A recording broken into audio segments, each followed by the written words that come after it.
People say Prince Revolution. Controversy. I want some controversy today. Anybody want some controversy? Good morning, everybody. I'm having all kind of challenges and problems and consequences with software this morning and yesterday as well. So today, I'm just like, you know what? Let's talk. I don't know why I put that in. So I'm listening to Prince Controversy. Good morning. Good morning. If somebody want to join, if somebody wants to join, inbox me. We can have a discussion over controversy. We all wanna die. Controversy. That's why they killed Prince, because he understood it don't matter if you're black or white, blue, green. Controversy. Good morning, everybody. We all gonna die. We all gonna die. Controversy. What's the controversy today? I was upset today. I had a meeting this morning, and it's just like, oh my God, I can't with the mass people. I can't. Good morning, Christine. How you doing this morning? I had nothing to talk about. Everything I want to talk about yesterday and today got jacked up with some software. Windows did a big update, so I'm just like, And now I'm just in controversy mode. I'm just like, anybody want to come on and have a discussion? Let me know if you want to get on, or tell me what we should talk about. Controversy. I think Prince. I don't look at the lyrics to Controversy. Y'all remember Controversy? Where he told you it doesn't really matter, that life is a game, that life literally is a game. You just jump from arcade game to arcade game. Let me pull the lyrics real quick. Controversy. You can't hear it because I can't play the music, but we all gonna die. We don't want to be free. Everybody wants to fight. I just sat there in the whole meeting. I looked at the maskers and the non-maskers, and it's just. All right, let me turn Prince down. Good morning, everybody. Controversy. Get out there and fight. Get out there and fight. You know what? I get in trouble because for the most part, I don't have any friends because I like vaccines. I like AI and I like scriptures. And I think that just crosses too many boundaries for people. And they don't like that. Now, mind you, because I'm interested in the topics, I study them. And because I study them, I don't trust none of them. I don't trust none of you. Ain't coming nowhere near me. Ain't coming nowhere near me with any of the three. Because I know that y'all ain't figured it out yet. Just turn Prince off. Controversy. Because I guess I had to think about it. People go back and forth like whether or not vaccines work. They're safe, they're effective, they're safe, they're effective. They can do this, they can do that, blah, blah, blah, blah, blah, blah, blah, blah. And I'm just like, it doesn't matter to me. It doesn't matter if it's safe, effective, make you fly, give you farts, cure you, do whatever it does to you. I don't really care. I don't want to have nothing to do with it. I'm interested in it. It's sexy. I like the whole concept, right? But as far as like taking it, no, that's never going to happen. It's never going to happen because I don't care if it works or not. It doesn't matter if it does damage or not. You're never going to put it in because to me, it's nuts. To me, I enjoy it because it's interesting. Like guns. Guns are fascinating. Jetcraft are fascinating. Engineering, AI, all of that stuff fascinates me. But people miss the point. Like it doesn't matter if it works. It doesn't matter at all if it works. Hey, is that Brother Jonathan? You need to come on here with your smart behind. I want to have a panel. I want to bring a few people on. If y'all want to come on, send me an inbox. I don't want to talk about the controversy. Oh, you can talk about the controversy if you want. I'm not on any sides of the human livestock. That's why I'm here behind the cows' butts. Because everybody acting like a butt right now. Don't be a butt. Don't be a butt. Say, oh, we're going to get the race war going. Oh, yeah. Well, you know what? I have decided that because we're in a video game, it don't none of this matter, and it's just the content. You ain't fighting the people that created the controversy. You fighting the people you're in the controversy with. So I think I might even be on the Klan side this time. I just might, because you'll never know me. Y'all know I'm crazy. I do what the hell I want to do. Because you expect me to be on your side. Well, you got to be on our side. Why do I got to be on your side? Because you were born around me. You got my skin tone. I don't want to be on your side. I like to choose, people. I like to choose. I'm going to tell you what. I get in trouble because when you choose for me, I'm going to choose the other way. I've done that my entire life. It's probably why I don't have any friends. Did he just say he's going to fight for the Klan? Sure, why not? Damn, it doesn't matter. Doesn't matter. Evil gonna win anyway. If you get the white people fighting the black people, the Christians fighting the Muslims, the Americans fighting whoever the hell they want, they fighting every damn body. It don't matter who wins, force is gonna win. Evil wins, darkness wins. So what does it matter? Not at all. All right, anyway, let me pull up the lyrics for Controversy and see if anybody wants to come on and say hi to the people. You only got one thing to say. You ain't got to fix your makeup. Nobody cares anyway. I told y'all it's the apocalypse about to get real dark out there. It don't really matter if you got your makeup on. You find somebody that's not good at putting no makeup on, but milking cows, growing some food, running, I don't know how to like put metal shards on the front of your truck. You might need a woman who can shoot straight. All right, anyway. Let's put literature. Come on, everybody. Prince Controversy. Prince Controversy. I think he figured it out. That's why he's not here anymore. I think he escalated. He moved on to the next level of whatever all of this is. Controversy lyrics. I'm not interested. I'm still thinking about Ice Cube's message, right? He stood up and he was just like, you know what, y'all are bullshizzle. Y'all are just making stuff up. You're lying. You didn't promise nobody nothing. You ain't gonna do nothing. You're saying dumb stuff you're saying, and I'm not interested. 4 days of conferences. I'm just hoping somebody on the Republican side stands up. Who's going to be the Ice Cube for the Republican convention? So like, look, y'all are lying, talking stupid stuff, people starving, and we need to do something effective. What's this? There you are. Okay, good morning. Hey, Christine, good morning. Yeah, nobody got me yesterday. I had trouble with the software's big Windows update that came down. So by the time I started getting the things going, it was like, okay, well, it's late in the day. And so I didn't come home. Good morning, Sandra. How you doing this morning? This feels weird doing it by myself. I hope somebody comes on here with me this morning.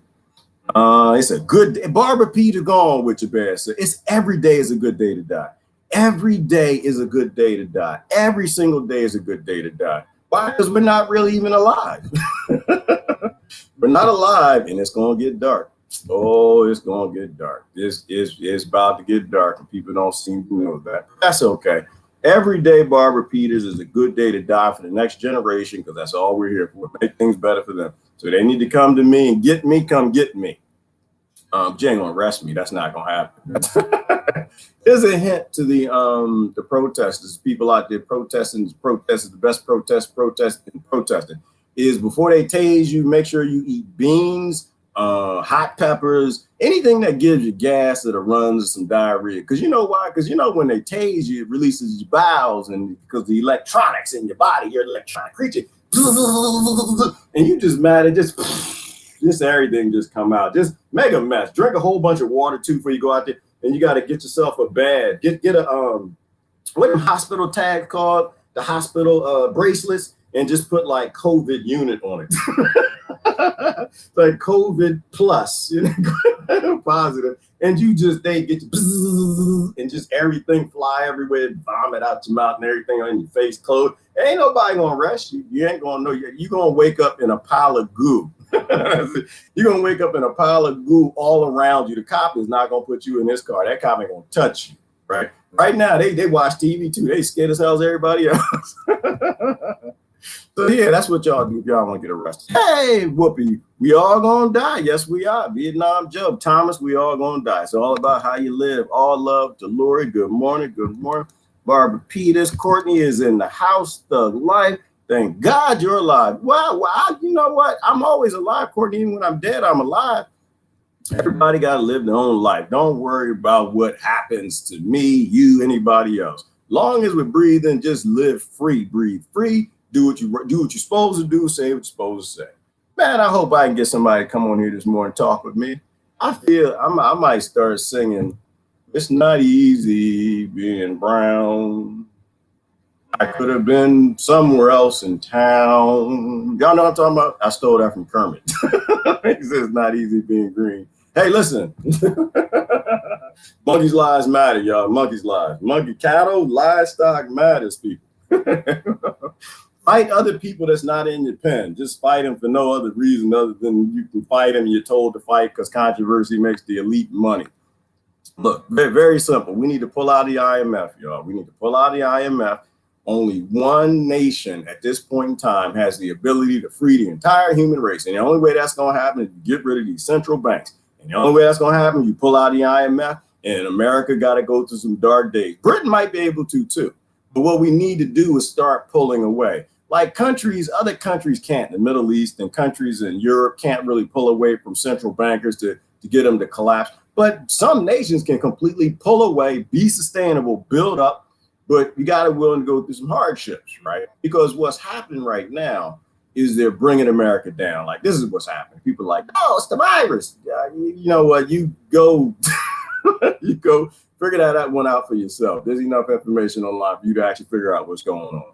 You're being brought to your knees. Your currency is going to be revalued, and you will be the new slave colony. They're bringing the other nations up. They're bringing the top criminal, their top criminal, down. And once those currencies that do the valuation and brought Americans to their knees, they get that digital police state. And once they put them digital shackles on, baby, they ain't never coming off. Anyway, good morning. Hey, Tina, how you doing? I think the people pointing out thermometers that look like guns, at little kids' heads. Oh, yeah, those have a huge dollop of bad karma. They do, Tina. You know, you shouldn't point nothing at a child. To me, this is why nobody should be sending their kids to school right now. It's sad. If your kids got to have a gun pointed at their head to determine the temperature of their forehead, that's a place you don't ever want to send your kid. What kind of MK these people? What kind of MK? Oh, you know what? Let's do this. I'm sorry, Tina. You probably replying to somebody else. Let me put my phone on going over to the actual conversation so I can see who you're replying to. I'm gonna try to see if I can play a video. I've never done that on V Live. I'm waiting for it. I can't get out of my head, Tina. Controversy. We all gonna die because nobody wants to be free. I'm gonna change the words to the song. Anyway, good morning, Susan. Good morning, Belinda. It's crazy. What's that, Christine? I'm gonna try to click and go down. It's crazy for sure. People go on with this cuckoo virus madness. It is, and it's gonna get worse. It's gonna get dark, Christine. That's why I'm in the mood I am in this morning. I was in that mood yesterday too. Like, it doesn't really matter. These people want the apocalypse. They want to run, duck, hide, shoot, duck. They want to eat beans 10 years old in a damn can. They want to learn how to live in the forest. This is what they want. You want the apocalypse, and we're gonna have that. That's just how it goes. Did y'all see the OACC? C73, I forgot the woman name. 07, she fine. She in Congress. 7C, whatever her name is. She posted a tweet and then deleted the tweet and said she didn't post a tweet. Did y'all see that? Somebody want to come on here to have a conversation with me. She posted it and then deleted it, and like 20,000 people shared it. Basically said something to the effect that we're gonna keep the shutdown because we got to get him out of office. We're gonna keep the shutdown, so we got to keep him out of office. Just buckle down, you know. And then she said she didn't delete it. She said she didn't post it, and I posted it. And of course, well, I can go to it. And then I got a strike. What was the strike? Because it's fake news. It was part fake information. The Facebook fact checks came for me. And like I said, I don't trust nobody. I don't trust no corporations. I don't trust no vaccines. I don't trust no AI. I don't trust no religion, scriptures, nothing. I don't trust nothing. I don't even trust people. So I just use my common sense. And I said, well, have we ever maintained bad conditions so somebody could get reelected or get somebody out of office? And hell yeah, we've done that many times. Every wartime president stays in office. We maintain wars and start wars to keep people in office. So, and besides, if she didn't say it, then I need to see a defamation lawsuit, right? She launched a defamation lawsuit, then I agree. Maybe she didn't say it. Maybe they made the whole thing up and they photoshopped it. But until I see a defamation of character that's going to get you in trouble and not reelected, then yeah, you wrote that Joker. You wrote the Joker. And it's not a big deal. And it's no hit on AO7 because we know this.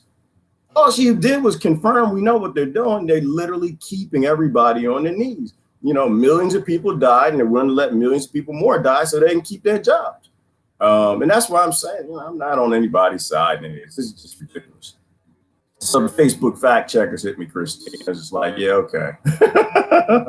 Y'all, listen, I'm not on any of the monkey side. Hey, Jonathan, you want to come on here? You ain't never been on my show. Y'all should encourage Jonathan. That's a smart dude. I was listening to him yesterday, Jonathan. I don't know. I had no idea what the hell you was talking about, brother. I was trying to catch up. If y'all ever watched Jonathan Close's show, then you got to get on time. You got to be on time. Professor Close, the way his mind works, put things together. I was trying to catch up. I have to watch it from the beginning, Jonathan. You read books and stuff. And it was a great stream, though. We had a lot of fun. Hey, what's this? You have a singing voice. Do not take song. Oh, do you take song requests? Number one, Courtney. Nobody here believes that. Something's wrong with you. You're not supposed to smoke, drink, eat cannabis in the morning, shove it in your ears, or whatever you're doing is giving you that thought. I do not have a singing voice. I used to when I sung in the choir. I don't sing in the choir no more. Now I sing in the shy, and I sing when I'm happy, and I sing when I'm sad. That's about it. Jonathan, you coming on? What's going on? Good morning, Christ. Christ should come on the show. Yes, Jonathan, go on. You should go on. Did you say he was going on, Christine? All politicians lie, Lori. Yes, they do, except at election time. They don't lie. Election time, they tell you the truth. And everybody else, everybody else wants to pretend that they telling you the truth. And I'm just sitting back. Nope, they lying. They lying. It's election time. That's the job. The job is to lie to you before the election. That's what they always do. And you just emotional and you want to win. You got to get him out of office because he's Satan or he's Jesus Christ come again. And I'm just like, listen, don't be cattle. Be anything you want to be. Damn it, be a mermaid, be Ernie, be Bert, be Snuffleupagus, be a Democrat, Republican, black, be anything you want to be, but choose it for yourself. Don't be it because you were just born there. Oh, he said, sure. Did Jonathan say okay? Was that Jonathan? Man, it would be good to get, I'd love to get a panel. Yes, Jonathan, come on. You can tell me what the hell you were talking about yesterday. Let me send you an inbox, Jonathan, because you ain't never been on here anyway. I got to your show late yesterday, and I don't even know what we're gonna talk about anymore. Like we're just gonna wait till the lights go out. Everybody's what everybody wants to do. We're gonna wait till people are starving, and when people are starving, then people are starving. They're robbing me. Home invasion. They're killing each other. Well, you know that's what people do when they're hungry, right? You know you had a chance. You were coming up to election. You didn't listen to Ice Cube. The Republicans didn't get an Ice Cube. And so what happened? Now you just went to the election. You're talking about Syria and this, that, and the other, and whatever the hell they want to talk about instead of feeding people, right? When your world is coming to an end, the only people you listen to are the people saying, well, let's make it so it doesn't hurt so much. That's all you got to do. Give people back the land. Build some grow facilities for food, some food automation, give the people things that they need so they don't come through your front door and rob you. That's all you got to do. That's all you got to do. But don't come up with these more forced solutions, right? Where you think you're right because it's more of you. And that's just gang rape. That democracy stuff, throw that stuff out the window when people are starving. Ali, oxen free, you are alive. I am alive, Trish. Jonathan, you got your link, brother. All you got to do is click that. I am not afraid of thermometers. Neither am I, Lori. I'm not afraid of nothing. Not afraid. Every now and then women get a little scary. I'm not even, I have no fears. I have no fears. Everything we need to do for the next generation. We need to do it right now. MLM. What is MLM, Kentucky Fried Mama? Is that, Mallet's lives matter, mama lives matter, grandmama lives. That must be grandmama. Yeah, because grandmama life does matter, Kentucky Fried Mama. I tell people all the time, listen, I love grandma. That's why I eat healthy and I stay away. I social distance. Welcome everybody to social distance. That's the one thing that I have no problem with. I've been social distancing a long time. Monkeys will get you all kind of diseases. I social distance from vaccines and I social distance from people that eat processed food in the morning, growing all kind of viruses in their body because they have no damn idea what human food is. I've been social distancing a long time. So grandmama lies matter. I stay away from grandmama, like right now and at flu season. I stay away from grandmama at flu season because my body beats these things. That's my job in the herd. I'm supposed to be out there, get sick. My body fights it off, and then we get going. I protect grandmama, but I stay away. But hey, Jonathan is in the house. We're going to bring Jonathan in 3, 2, 1. Jonathan Close, ladies and gentlemen. Good morning, Jonathan Close. How are you doing this morning? I'm good. How are you, G? Man, I'm fantastic. I'm fantastic. Oh, goodness gracious, you got to turn your phone sideways. How's that? No, it's not going to. Now you look like you sideways up the cow's butt. Nope, that's not going to work. Come on back. Come on back the other way. All right. I'm gonna try to. That's fine. We'll make it work. I'm gonna try to get a couple more people. So what's on your mind this morning?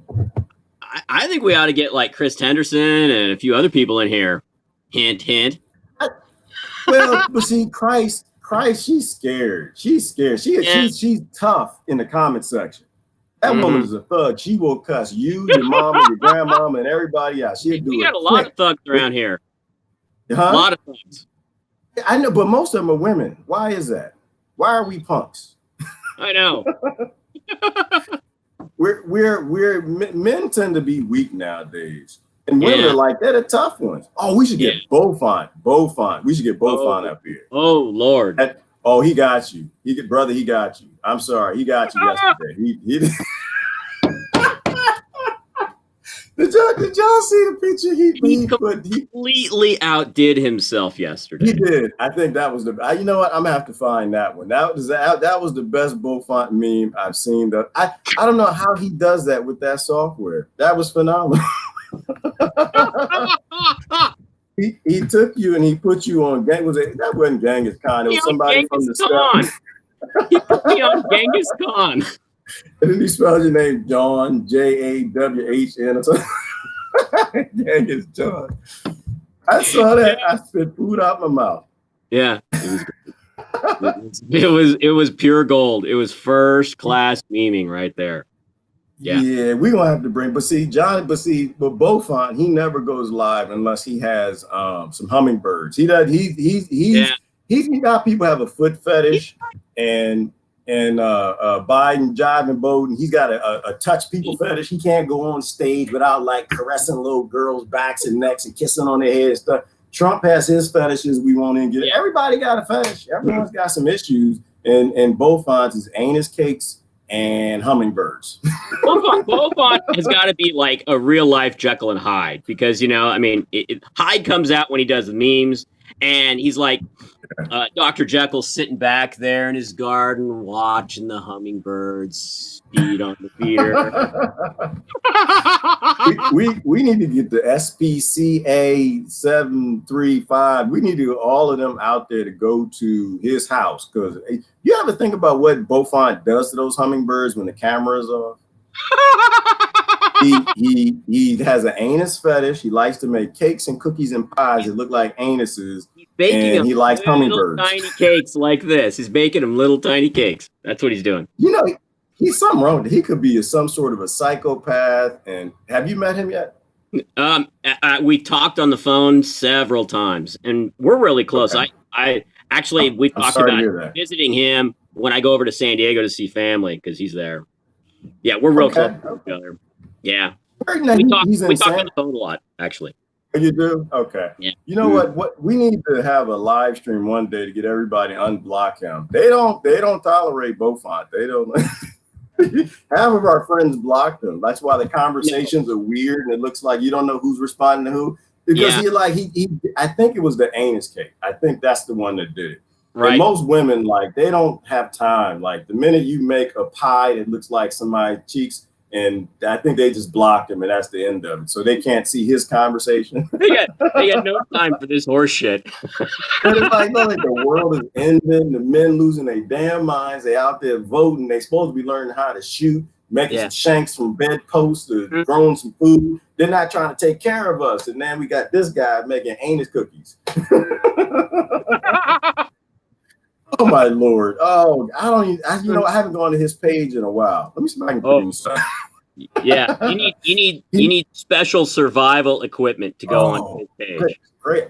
I'm glad I didn't eat breakfast yet. He's got what the hell is this mac and cheese meatloaf? I know what the hell. It looks like spaghetti. Macaroni meatloaf.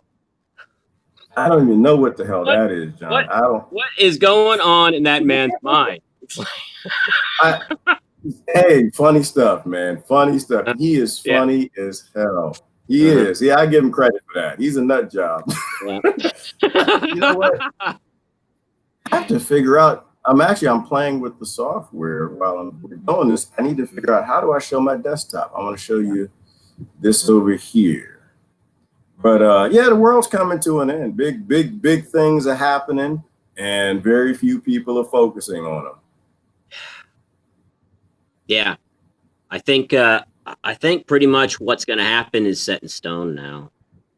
I don't think there's much wiggle room, but I also think that we are in for a lot of surprises, and not all of them are going to be bad. That's my intuition on this, is that we have help out there that we're unaware of.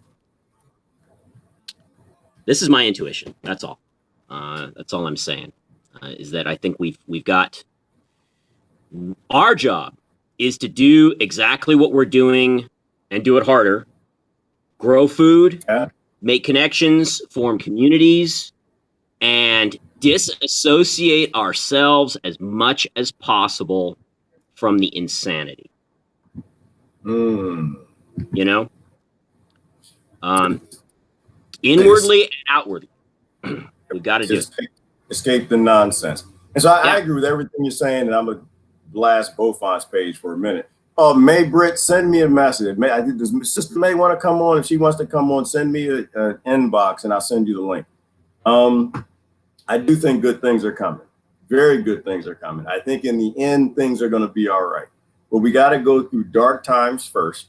And we got to be prepared for those dark times. And so I think the only burr in my saddle is the people in power aren't talking about what do we need to do to make sure we make it through the darkness.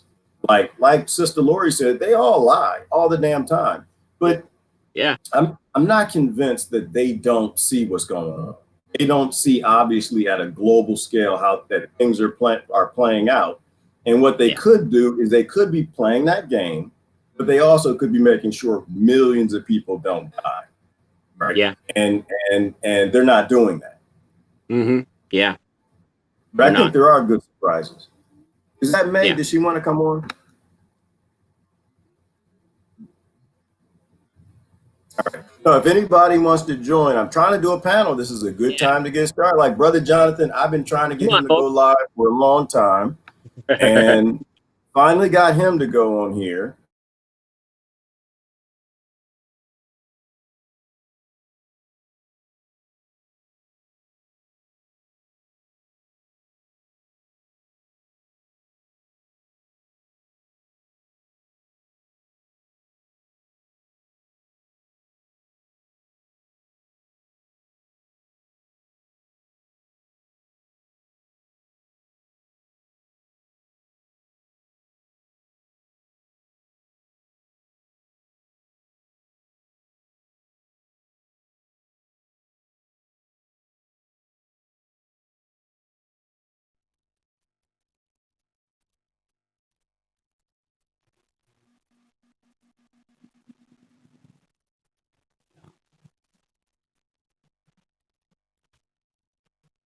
I'm not sure if y'all can hear me. I lost my volume. There you go. Oh, you know what? No, it was a user error. It's a monkey error. It was me.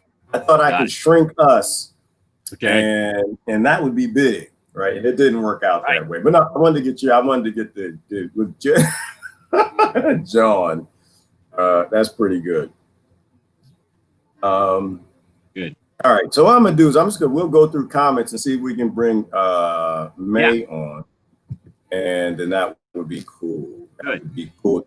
And anybody else, like, this is the time to do it. Like, John, what made you start going live? What got you over that hump?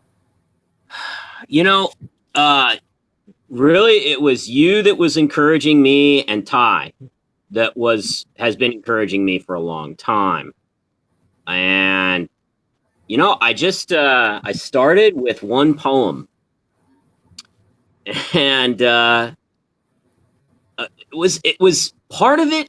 Gerard was, I'm not very good with technology at all. And I have a hard time. I have a hard time learning it, you know? And I was a little apprehensive about that part of it. And I just made up my mind. Okay, I'm going to do this, and I'll do a short poem and see how it goes. And it worked. It went live, and I didn't have any major technical issues with it. So, okay, well, let's just see where this goes. And I just started talking about poetry and literature and films and things that I and my very close friends my former teacher, have been talking about for 30 years, and just sharing, all of our insights with all of you.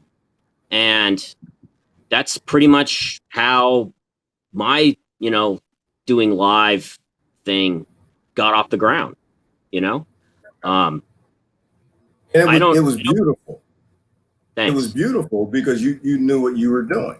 You took something that you were very good at and you shared it with us, right? The technology doesn't matter. Like all of this stuff, none of this matters. The only thing that matters is you're sharing with us your knowledge. And then what was beautiful is you took your knowledge and you linked that with what's happening today. Now, mind you, because you are a very deep person and very well thought out, when I join your live streams late, I have no idea what the hell you're talking about. And all I can do, I can only make jokes because your level is here. And you know what? And I can work with you. I can work with you if we're in the same starting spot. But when I come into the live stream late and you already got it going, you got 1, 2, 3, you got the characterization, you're breaking it down, and I'm just like, all right, little weenies. That's all I can do. All of that, I make some jokes.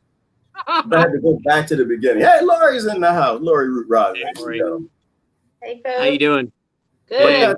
What got you started live streaming, Lori? Your birthday.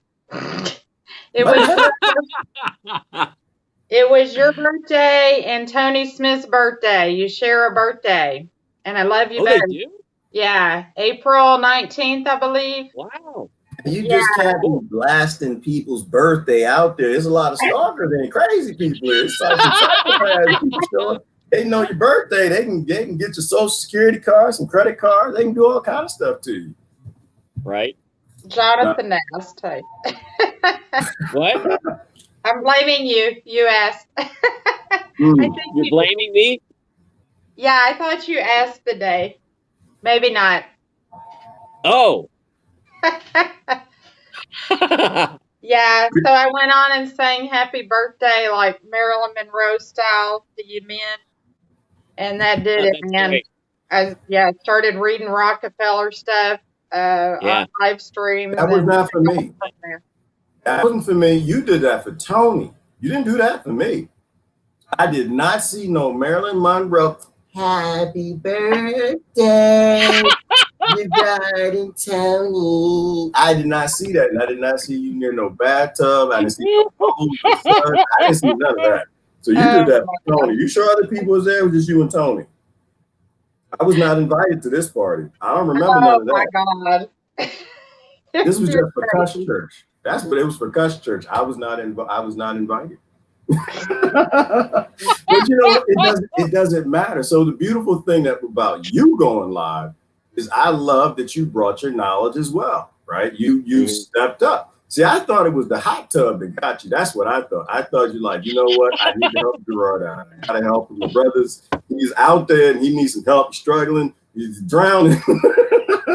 If I don't go live and bring my nurse knowledge to this man gonna go get a hair dryer and hook it up to some devices and fight the cuckoo virus.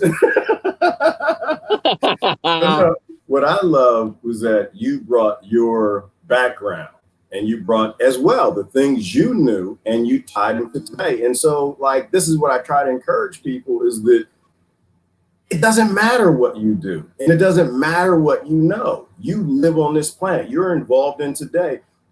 There's some sort of a global shift, reset, collapse, whatever's going. And even if you're an entomologist, like you have something to bring to the conversation. So I definitely appreciate both of you just stepping up and trying to take your wisdom. Mm-hmm. Absolutely. I've remarked that. Yeah. I've remarked that to Michael Diamond and a few other people in our community, how each one of us brings a unique skill set to the table. Definitely. Different knowledge, different life experience, different wisdom from different places. And we help each other. We teach each other. We have, Lori, your world, I have no idea about the medical world, but you have taught me so much about it. And, you know, when I look at, like, I love it when Christine and Susan do their astrology, because I'm just starting out learning that stuff, and they've got so much knowledge to share and teach. It's great. And we're like an educational co-op, kind of, but we're really close to each other too. You Yeah. know, Yeah. we're really connected, like a network, like a family of people. It's wonderful. It's a wonderful thing to be a part of. Absolutely. Like, many of us have been seeing each other, you know, in comments for years, 5 days a week, right here on Gerard's show, you know, so we really do get to know a lot about each other. Yeah. I loved your Yeah, we do. comment, Jonathan, like from day one, when I first saw everything you say. You're very wise, and you're very well worded and well thought. And, Thanks. you know, you're amazing. And since you've been going live, I look forward to every single one of them, you know. Can't wait for the next one. Yeah. Thanks. Yeah. Sweet. Yeah. Because I love literature too. I need to work on. I need to work on giving you all more notice when I'm, you know, doing something. So that's my bad. I'm just not as disciplined, I think, as I need to be with that kind of thing. But anyway. Well, there's no discipline, I think, that you need here. I try to go live at a certain time, and I did that for a while, and it doesn't really work out. It's so hard. Right. Always methodically, and so I do the best that I can in that area. But you know, you can always watch it later. You know, when you have that, you're ready to go. You got your thoughts together. You need to share something. You know, go live and share it. In fact, I mean, what I'm trying to get better at is just being more random going live. Like when you have random thoughts like throughout the day, because I think. And I hope what all of this is it's all these different people from all these diverse backgrounds who are coming together to finally say enough is enough. This is our planet. This is our world. We're going to take it back. And we're going to reclaim it for the next generation. And we're done. We're done with authority. We're done with control. We're done with slavery. We're done with all of this nonsense. Whatever you believe is good, as long as you keep it to yourself, you don't force it on anybody else. But no, I think going live randomly is important, because you know, like you just going, you're having your day, you're doing your thing, and I'll do like quick posts, and sometimes you can tell if I'm in the garden, because anytime I'm in the garden, it's just like all these things like popping in the head, and it's the craziest, creepiest thing, and but I'll post them as comments or posts, but that's not quick and effective enough, I think, as it needs to be. I'm trying to get better, just having a thought and just, you know, pressing a button, go live, 15 minutes, 20 minutes. This is what I'm thinking, and go away. So anyway, I don't think it has to be methodical. Yeah. That's kind of what I do. I do short live streams. At the beginning, I did some long ones, and I'll do live audio where there's reading. Who's on? Is that Holly? Holly is in the house. Hi, Holly. Good morning, sis. Wow, this is exciting. I'm hoping to get 6 of us up here, and I'm imagining the Brady Bunch. We got to sing. Then we got to sing. That's the only requirement. It's the Brady Bunch. I don't remember the song. I don't remember any of the lyrics, Holly. We're going to be in trouble. It's the story of a man named Brady. No, we got to change. Sons. Yeah, but we have to change it. Don't we have to like bring it forward to today? Let's put Jonathan's name in there. It's a story of a man named Johnny. Yeah, who's going to be the dad and who's going to be the mom? Monday through Friday. Then one day he started putting on some viewers. That is how we became the Girardian Bunch. No, let's not do the Girardian. No. I'm feeling it. What you feeling, Holly? I'm feeling that. I'm feeling that Brady Bunch vibe. You know, I'm feeling the love. Extended family vibe. Absolutely. Well, we are, and the funny thing is, we're not even blended. We're all just cousins, and you know, wherever you were at, you got that eye, that hair, that size because you ate that from that culture and you're in that family.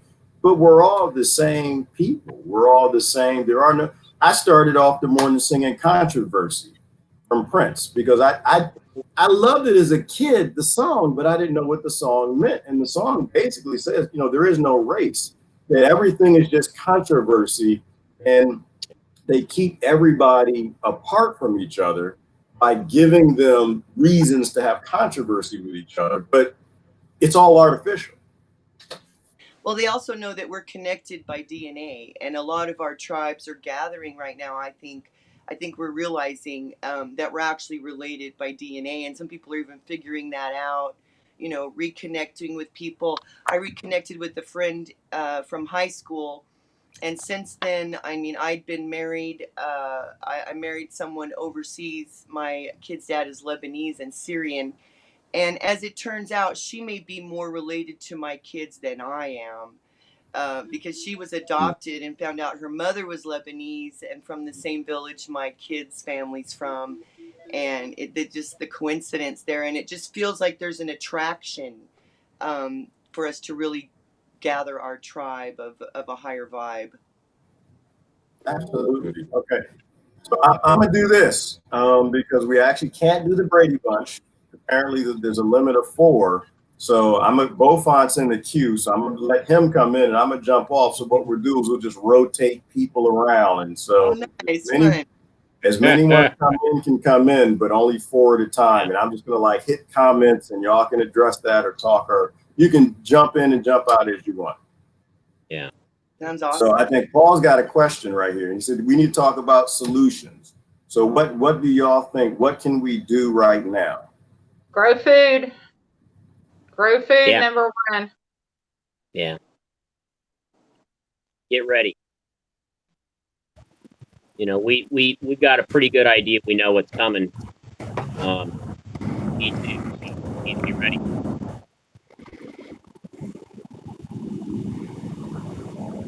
I'm on this kick right now about manifestation and light and sound.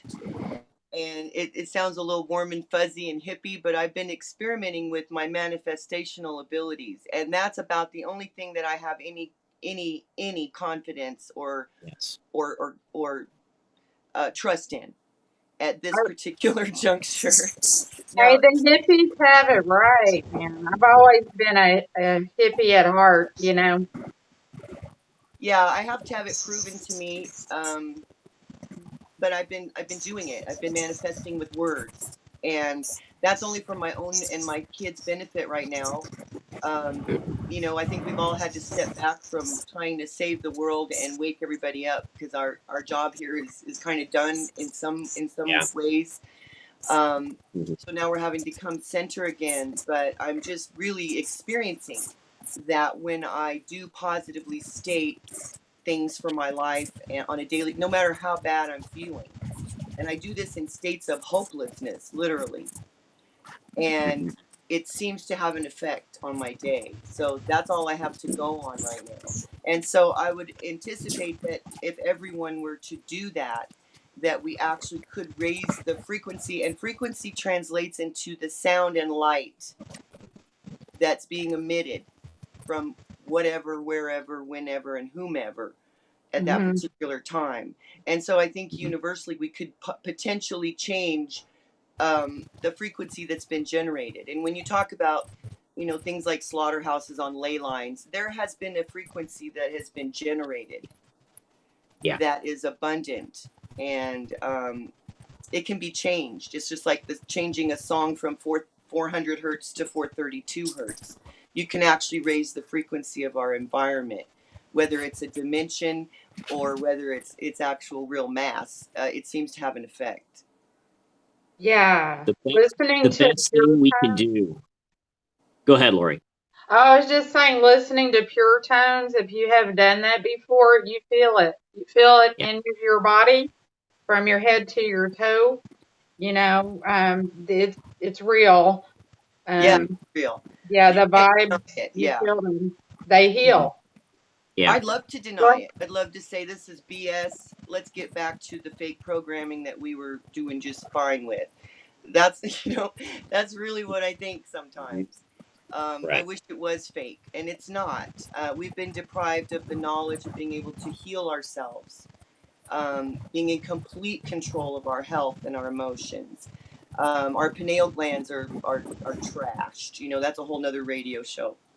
Yeah, we've gotten so far from nature, so far from nature, and that is how humans survived for however many millions of years, in nature. And it's since the Industrial Revolution, we've been more and more encased in concrete and machines and, Wi-Fi now and 5Gs, and it's just, The Well, best there's thing that we can aspect do. of it, and then there's the reality of what are we really going to do? Because a lot of people aren't at the place yet where they're experiencing the changes when they do manifest. We're very programmed to not anticipate that will happen. And so we're not on that bandwagon yet because we've been very strongly programmed that we don't have control over our destiny or our happiness or our health. But in terms of there's also the reality of it. What can we do right now on the street? We are being taken over by, it's a very scary situation out there. That I know, I lived in Saudi Arabia for 10 years where the government mandates that they cover their mouths. They don't even know why they're covering their mouths. They even encourage each other to cover their mouths. And I suffered in that environment for 10 years to be dropped back into my own country and have it be going full force here. It's traumatized me. Let's just say that. definitely. Yeah, Really, Beaufont has also lived all over the world in different places growing up. I know he's talked about that with the different cultures and say something, Beaufont. Yeah, I didn't know. I lived in Saudi Arabia for a little while as well, but I was so young at the time mm, that I don't really have concrete memories. I have like snapshots of my time there, but I do really remember. The odd thing for me in living in Dhahran was that I had to learn at a very young age to deal with people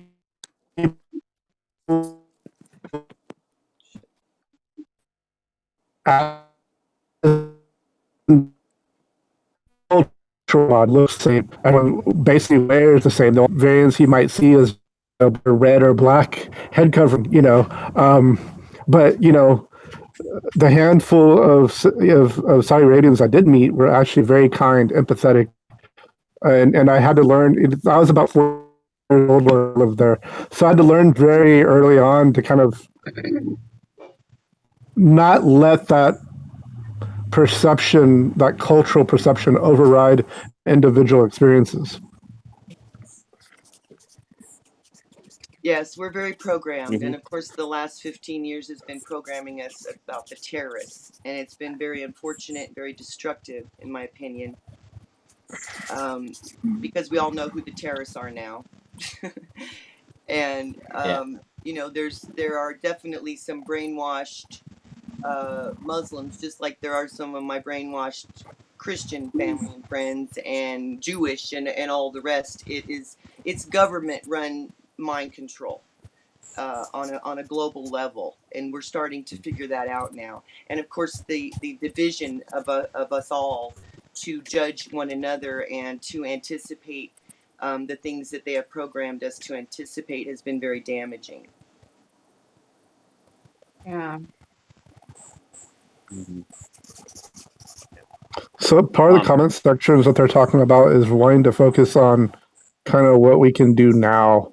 But I think that's part of a critical focus because we can, and I said this before, and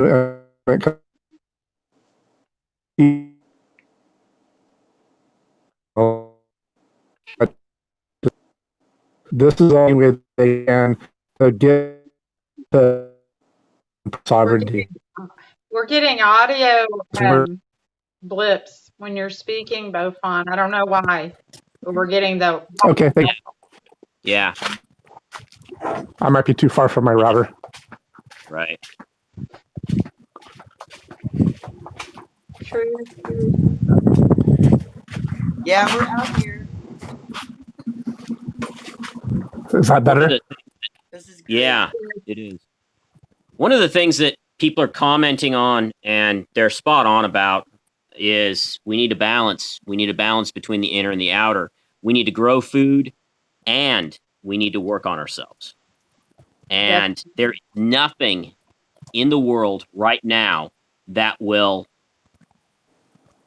help things behind the scenes, unseen, than us working on ourselves. And basically, we use the language of raising your vibration, and it's fine. But I think we also need to keep in mind what that really means. It means putting light out there, and it's not something we can perceive necessarily with our conscious mind, but it's there. And the more we grow, the more we develop, the more of our own bullshit that we dump and get rid of, then the more perceptive we are to this other world. But yeah, we need to grow food. We need to, string fence and develop communities and connections and figure out how to keep our kids safe, how to educate them, how to keep ourselves away from vaccines and things like that. We have to figure out a plan for both sides of the equation. It's a war. It's a spiritual war, and we're in it. And we are actually on the front line. Yeah. Right now, like people homeschooling their kids is very important because the rules, the mandates they have put out are, if your kid goes to school, what if they get a fever? Yeah. What are they going to do with them? Isolate them, take them away. Those laws are on the books. I know in New York, Nick Stinson has read them out, online. Right.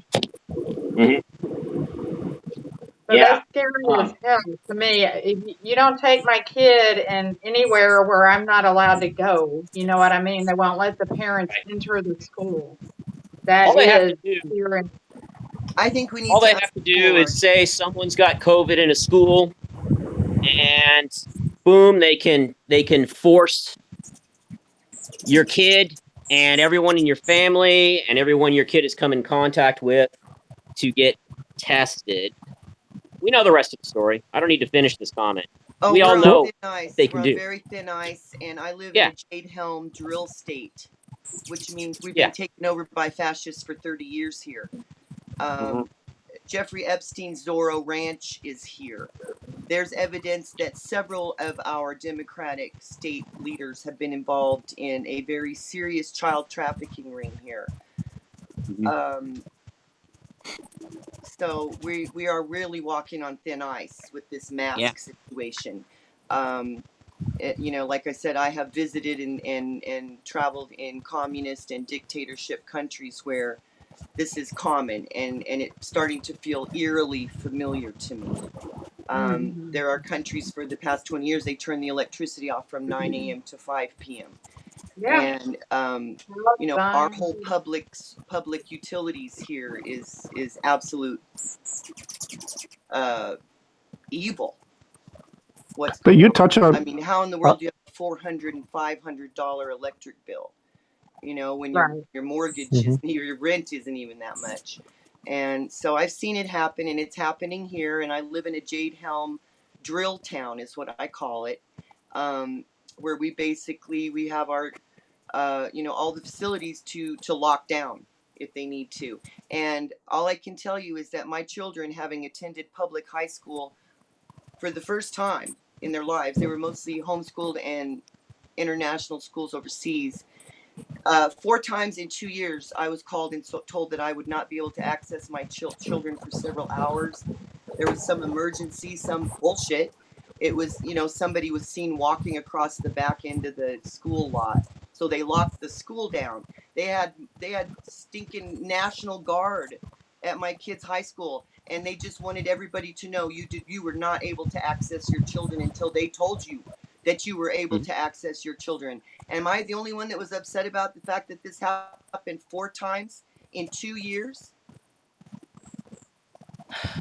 So one of the things that I get concerned about in talking about these things is we kind of eat at the fringe, and it's kind of by design on a lot of these issues. And then, for example, people are thinking, well, this is our country. We can improve this system, and because we have this religious belief that this is supposed to work for us, when it was never intended to work for us.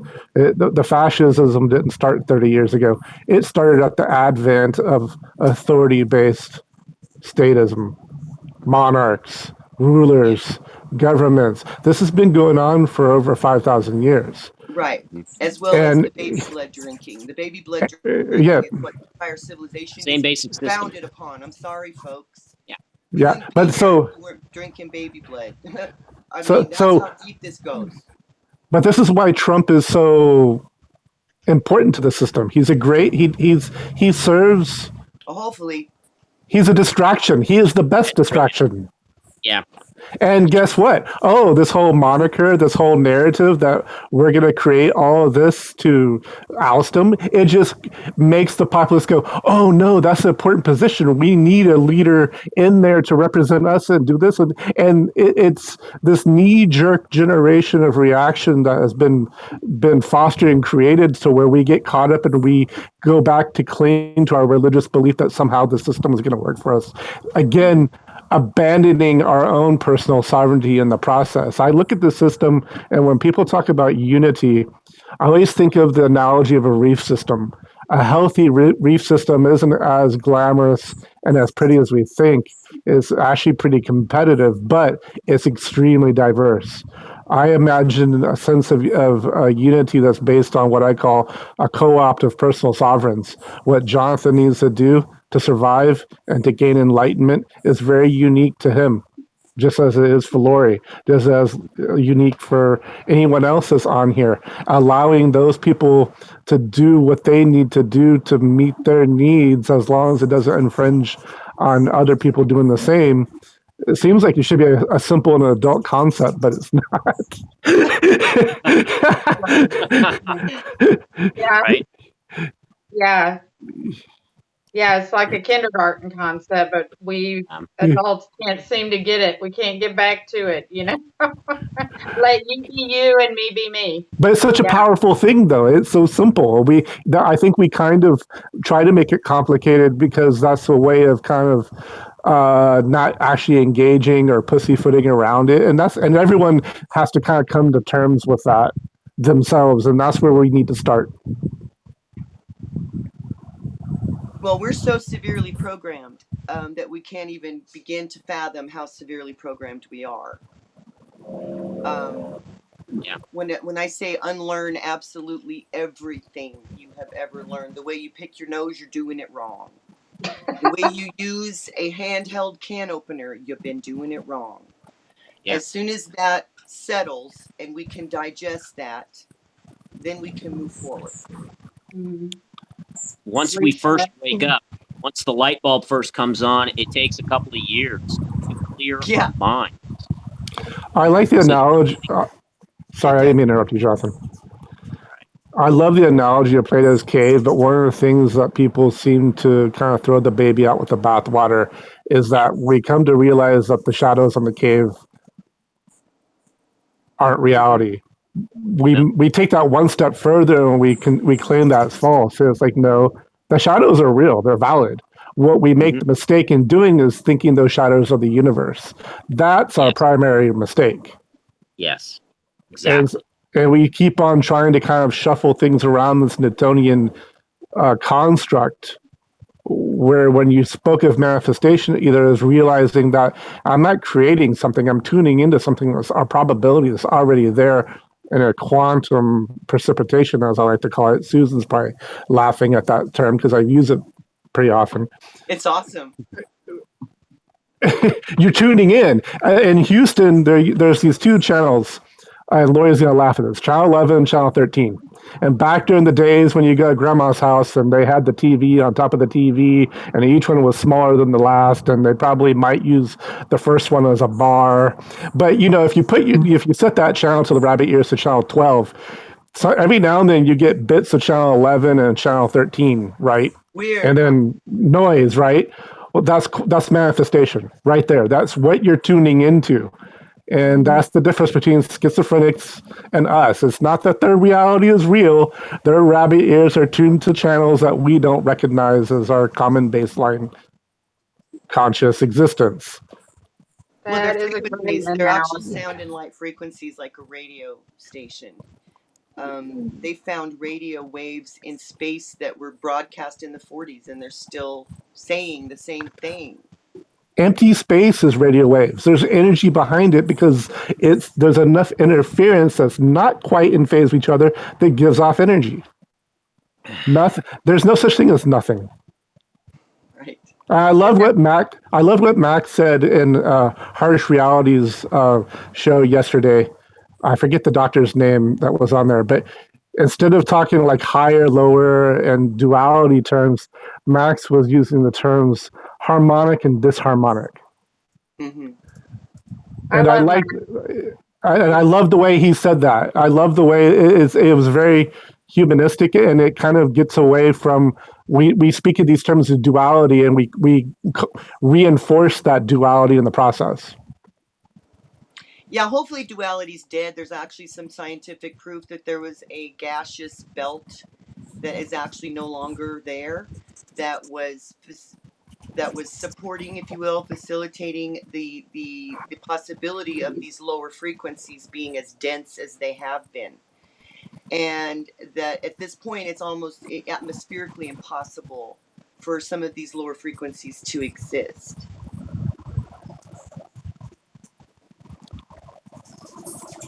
That's why I love the quantum. Go ahead, Lori. I'm sorry. I was just going to say my work phone over here keeps ringing, and I know that's interrupting. I am at work, so I'm going to go ahead and hop off. Maybe someone else wants to hop on. I love you guys. I do. Thank you, Lori. Sorry for whatever shit I've ever put out, Great to meet you in person. Love you. Yeah, I'm a child too, immature. Let's do it again. Buffon's not immature at all. I can't figure out how to get off. I'm like Susan now the other day. How do I leave? I'm hitting the minus. Gerard, you are live. I'll be sitting here all day on the live feed. Y'all will be gone. I don't know how to. We spent all morning trying to get on. How do we get off now? We're stuck. Yeah, we are. I wanted to mention there's a physics experiment. Something I'm gonna get it all wrong, but it's a massive microscope that they can actually look at the atoms and the neutrons and the protons and the whatever, and that they separated out the electron or something, and they suspend it in this machine, and behind the little electron is a white sheet or a white paper that shows the shadow of the electron, and behind that sheet is a heat detector, and the heat ERP detector experiment tells you whether there's a shadow on the sheet or not. It's that sensitive. Yep. So when the scientists were looking into the microscope, the heat detector's going off because the shadow is present. When they're not looking at it, the heat detector's not going off, which means so that was the base. Looking at it, so it's not there. So that was the basis of the uncertainty principle, and you start to see that when they release one photon, and they have a multiple slit experiment, and they see that that single photon is interfering with itself and its shadows behind us, which is a very similar experiment that you're talking about. And later on, they went what was called the ERP experiment. There was a thought experiment at the time in the 60s that they actually were able to figure out how to conduct in the 90s. And basically, it settled the debate between Einstein and Bohr on Einstein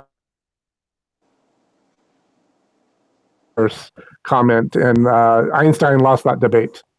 From what I can understand, I've read several books on it, but again, I have to plagiarize someone else's expertise from what I've read when I'm saying this, talking about this. So That's interesting. Yeah. Who's our new member? Hey, Will. Good day, Hi. good day. Hi there. Pleasure being on. Jonathan, I wanted to be live with you for a while. We're very similar but different. We have we kind of talk about the same stuff, but you come at it more classical wise. Yeah. That's just my Yeah, but training. It's just style. It's, not a big issue for me. Yeah, I have basically been in academia in one version or another for my whole life, pretty much. And there's a kind of scholastic type of language that I've been trained in, and it's useful because it's precise, but not everyone understands the lingo too much anymore. It has its use. It has its uses. And I've been, teaching for 10 years. And as a teacher, you gotta know this, that it's one thing to have knowledge. It's a totally another thing entirely to know how to communicate that knowledge in any sort of understandable way to a young person that basically their whole world is the impressions that they get from technology, from entertainment, from the world of the Matrix, basically, and trying to crack that matrix and get underneath it and get to their mind. That's not easy. But one thing that I'm pretty amazed by is when I do share snippets of this stuff that I do with you guys. When I start every class with the allegory of the cave. Beaufont mentioned it a minute ago, and you guys would be surprised at the looks that I get from these kids' faces when we do this lesson. It really sinks in, and they get it. They understand it. And I think part of it is that they haven't been in the Matrix very long, and they're not as attached to it as someone my age. It's that's why, they went after Socrates, because he was going after the young people. And they accused him of corrupting the young. And that's because, when you've been in the Matrix a while, you give your energy and you invest your time in it, and you're going to defend. You are going to defend it if you are collapsed into it. It's just as simple as that, really. Anyway. Yeah. Well, yeah, it's like Stockholm syndrome. Mm-hmm. It is Stockholm syndrome.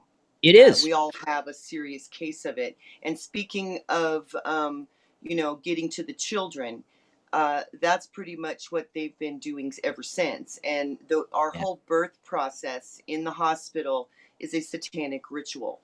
Even the ink print on the card for the footprint, make sure that baby's foot does not touch the earth first, because many cultures make sure that baby's foot, the sole of his foot, touches the earth immediately. So we put ink on ours, and we inject them with heavy metals, amputate an entire organ of reproduction and sexuality without anesthesia, and then proceed to treat them like they're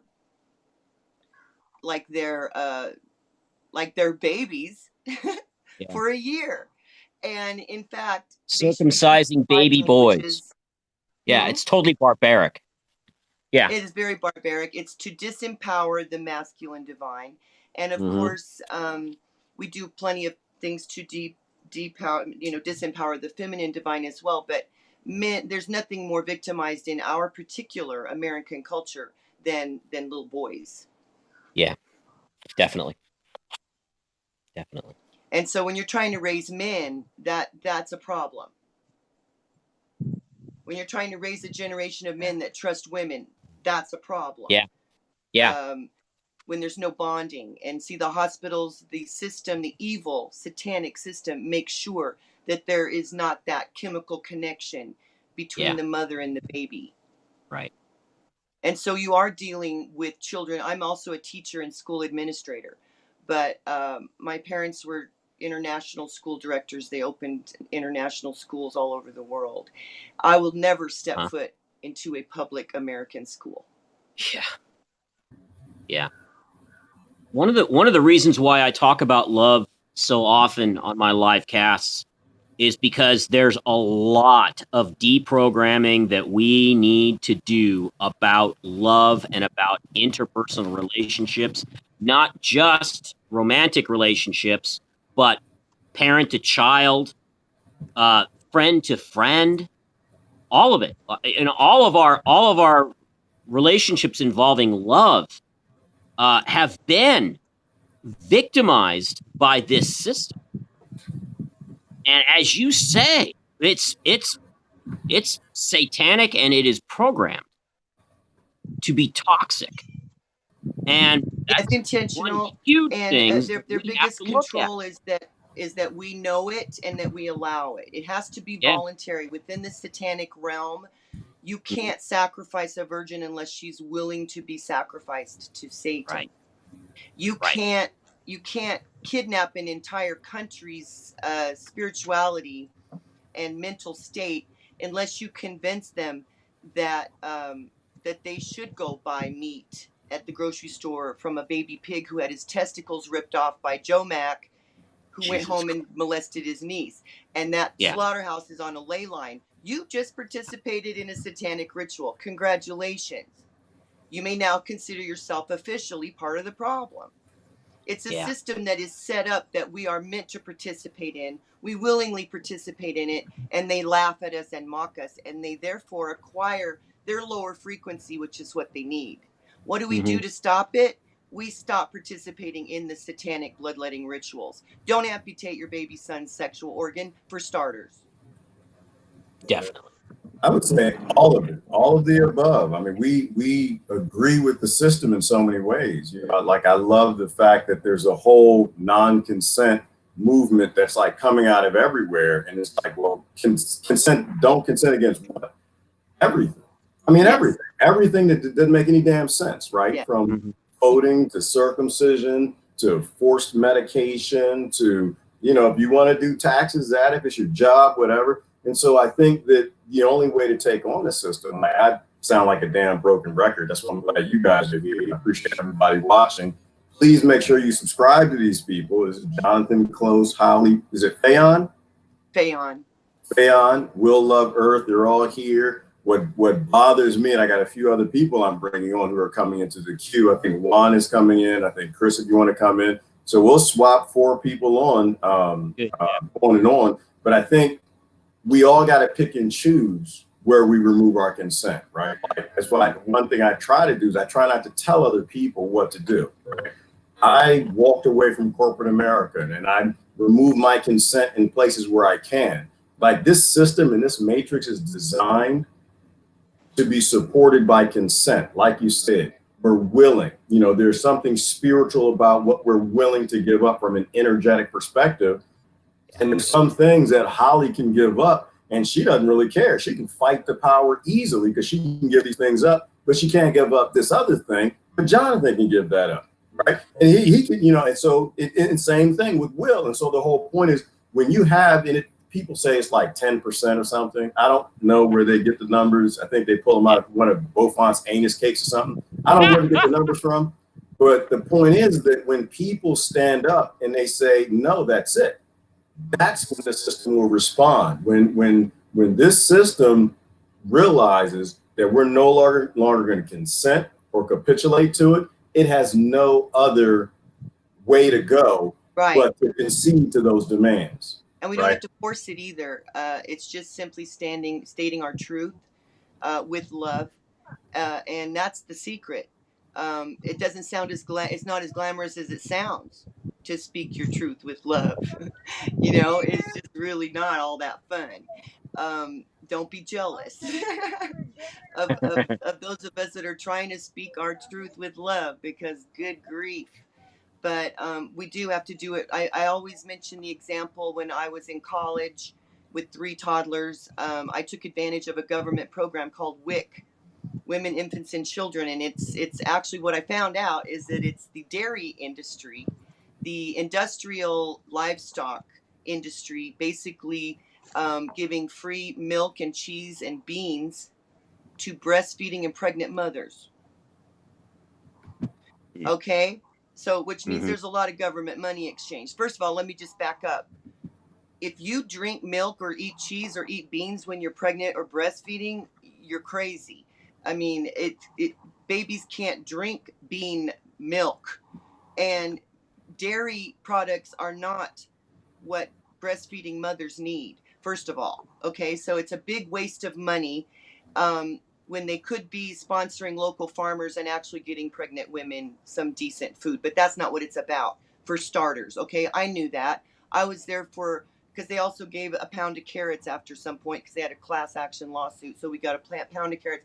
I was there to get what I could use for my family, because we were broken. We were both in college and living in student housing, and plus I needed to be there to experience what I experienced, because I took my child in there one day and they told me I needed to let them poke his toe and take an iron test. Now let me back up to Nazi Germany. Medical procedures on unwilling participants. Okay, I have a real issue with this, and you'll see. So I went in and she's like, we just need to poke your little 9-month-old fat baby breastfeeding. He has iron levels off the chart. I know that. Plus, dude has a pediatrician. I'm not stupid. I'm a hippie, but I cover my butt. I have some medical documents that I actually showed up at a doctor when I was pregnant. I did it right. My child would go to the pediatrician at least every 2 months, not for shots, just so to see if he weighed as much as a sack of potatoes yet. That's all I cared about, and to get it on paper. So when we went fascist medical lockdown in this country, I would have some evidence, so my child would not be taken away from me, because, so I said, no, you can't poke his toe. And then she told me, well, you won't get your government issued checks unless you let me perform this medical procedure on your child. And what's the big deal? It's just a toe poke. I said, I don't care if you're removing a hair from his head. It's a medical procedure that I did not give you permission to perform upon my child. And now you're telling me that the dairy industry funded government bullshit program that's doing this is not going to give me my check that I qualified for according to your criteria, because I won't turn my child over for an involuntary medical procedure. Is that what you're saying? And they said yes. They did not give me my check. So I went home and I proceeded to call the American Agriculture Department in Washington, D.C., and the National WIC program. And I explained to them that we are not under fascist rule quite yet, and that they will not deny me or anyone from a government issued benefits program, because I will not let them perform an unnecessary medical procedure that I have not given them permission to perform on my child. And they sent me a letter of apology, and it's hanging framed on my wall. This was 22 years ago, when my first prince was born. Look where we've come. And I was the only person in that entire town. I was ridiculed. My own mother said, my God, Holly, do you not let anything go ever? Wow, Holly, I want to jump in there for a minute. I'm going to bring Brother Juan in real quick, and I'm going to pop out. But I'm going to hop off and give someone else my spot. My piece. I appreciate y'all so much. But yeah, get me started on medical procedures and I'll go off. Okay, well, no. Well, one thing I wanted to clarify, because I saw some of the brother had to go. John, I wanted to clarify. So I saw what you saw as well. And just to make sure we weren't talking, I thought I saw a post about conspiracy theory. It's not a conspiracy theory. The state always uses children. Like, that's they always want access to your kids. The only way you control parents is through your children. And so they can get you to sign up to these different programs. They will experiment the hell out of your children. I saw it myself. They actually came from my son, Holly, and I think I told that story before. trying to let other people talk because I don't want to. I'm always running my mouth. I want to do something unprecedented in unprecedented times. Like shut the hell up, Gerard. That's what I want to do. So I'm gonna let y'all talk. This is Brother Juan, but I wanted to confirm what Holly said. That is the deal. It always has been the deal. That's since Roman times. That's how you break the next generation is through the children. So Brother Juan Wade is in the house. Welcome. What is on your mind these unprecedented days?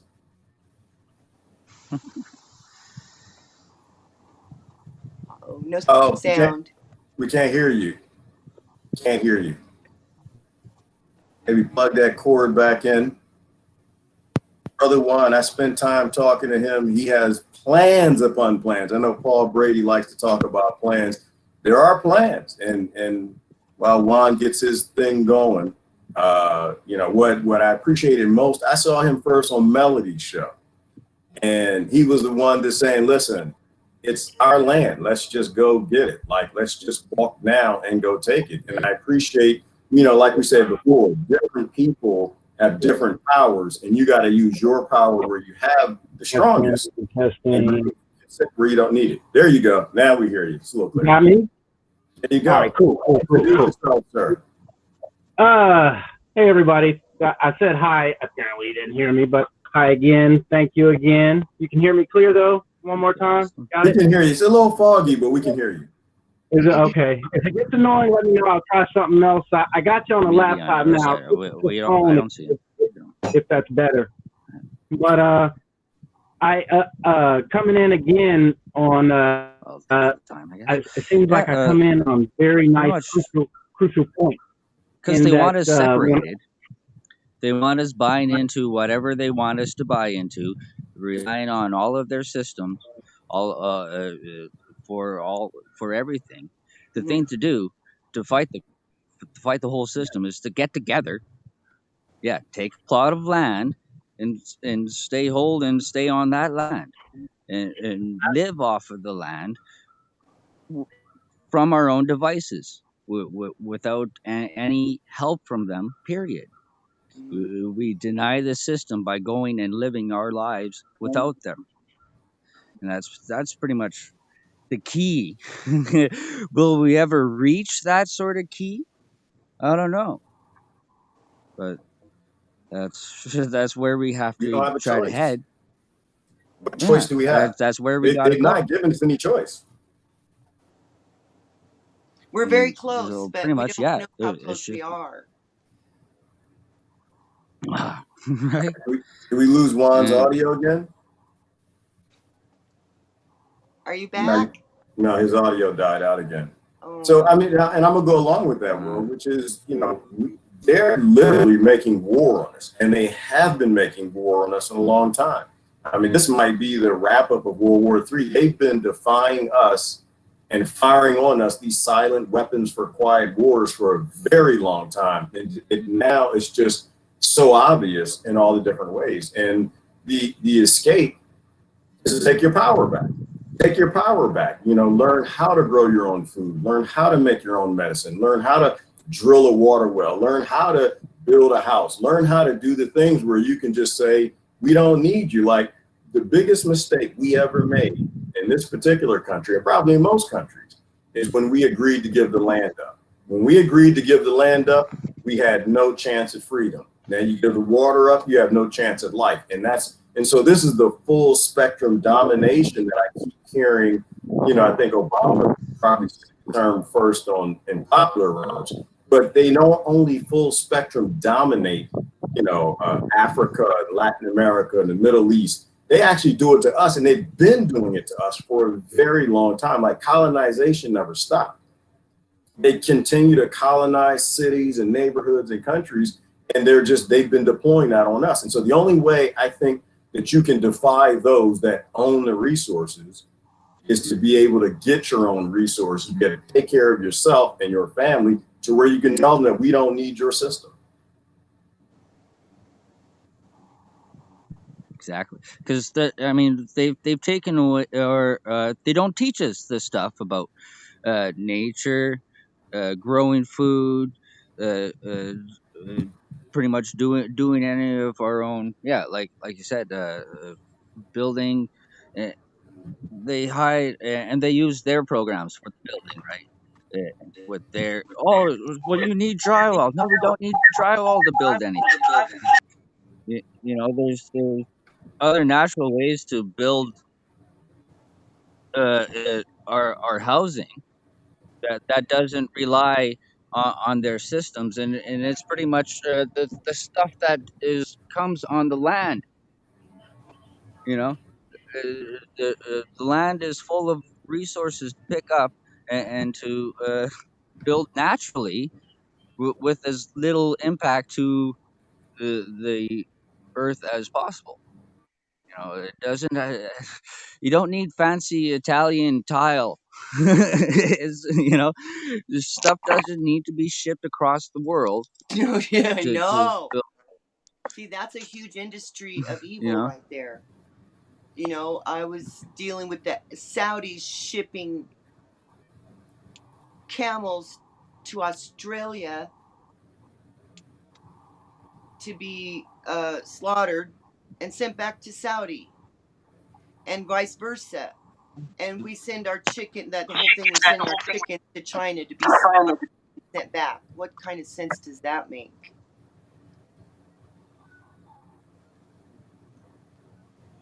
yes.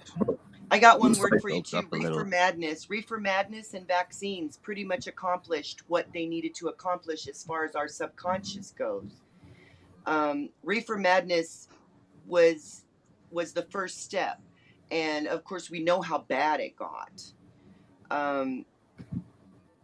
And just, you know, standing up for that, trying to push for your states having I think Trump's trying to do international recreational use at this point, which is, we've got to get past that. I went to my supermarket yesterday to order a marijuana birthday cake for my friend, and they do those. That's awesome. now let me give you a little background. This is my signature hometown supermarket. It's state owned. I love these people. They do not make us wear masks. They're awesome. There's a bar in this supermarket. I love these people, and I'm constantly testing them to see if they really are my signature hometown supermarket that I can stand behind. And so and the two girls behind the bakery, one of them said, "Oh, no, we can't do anything having to do with drugs." And I was like, well, marijuana's not. And okay, the other little girl, this little redhead, she goes, "Oh, marijuana's not a drug." And the other girls, well, you know what I mean. And I said, well, do you do beer cakes? Yeah, oh yeah, we'll do a beer cake. I said, well, then I'd like you to make me a marijuana cake. So the other girl says, you just hang on a minute. She goes, our regional manager's here. She runs up to the front and brings this adorable young man who comes back and listens to my spiel about how I'm a medical card holder and I would like to celebrate my friend's birthday with cannabis leaves on the cake. And I understand that you make beer cakes, and weed is not a drug anymore. It's a prescribed medicine, and we're also a town of Air Force veterans. So, you know, you might be asked to make some more weed cakes. And he turns to the bakery lady and he said, make her a weed cake. Yeah. So that's When the I kind think of stuff about, we need to do. We need to start educating and standing up for our rights as medical card holders. We're back in business with the GABA cannabinoid terpenes that we need in our brains. Our babies are getting them in the breast milk again. We need to not let this drop. We need to go nationally legal on a plant. That's a good start for getting back to nature and doing what we need to do with Mother Earth to survive. right. When it comes to me, and I know that Trump had a global thought on recreational cannabis, I guess I'm a skeptic, Holly. I always sit back and I just say, are you saying the right thing? And sometimes they say the right-ish thing, but not the right thing. And the right thing is that they had no right to make it illegal. And so like the whole medical programs and state to state where the state is stepping in, and I'll probably sound like both when I say this, that oh, well, they're stepping in to give you your rights back. Like, oh, well, thank you for giving us our rights back. I kind of want to hear Trump or somebody else in popularity say, no, we had no right to take it away. We don't even have the power to tell you what medication to use. I need someone to just step up and say, this isn't about cannabis. This is about the principle of sovereignty, right? Our citizens are sovereign human beings and they're free. We have no right to say that it's legal or we're going to re-legalize it, or that you can use cocaine or cannabis, or what are some of the other ones, like the latest one that helps with meth? What is the name of that? K2? Yeah, kratom, right, kratom. And so, like, we're going to be fighting this fight forever, which is where, this is how they get us. Kratom is actually a plant of some kind too. They're using that for depression and pain. It's controversial because it conflicts with the pharmaceutical industry. I think I don't know much about it, but K2 is actually formaldehyde that they smoke on crumbled up incense. Well, now that sounds crazy, but it's still someone else's right. Like, really, but this is where this is where we need to go, right? Kratom is natural medicine and it works and it helps people. And so I'm just like, we need to stop with this idea that you have the authority to tell other people what to do with their bodies, their house, their land. It's not any of your business, right? If we're going to have a government, we're going to have a small government again.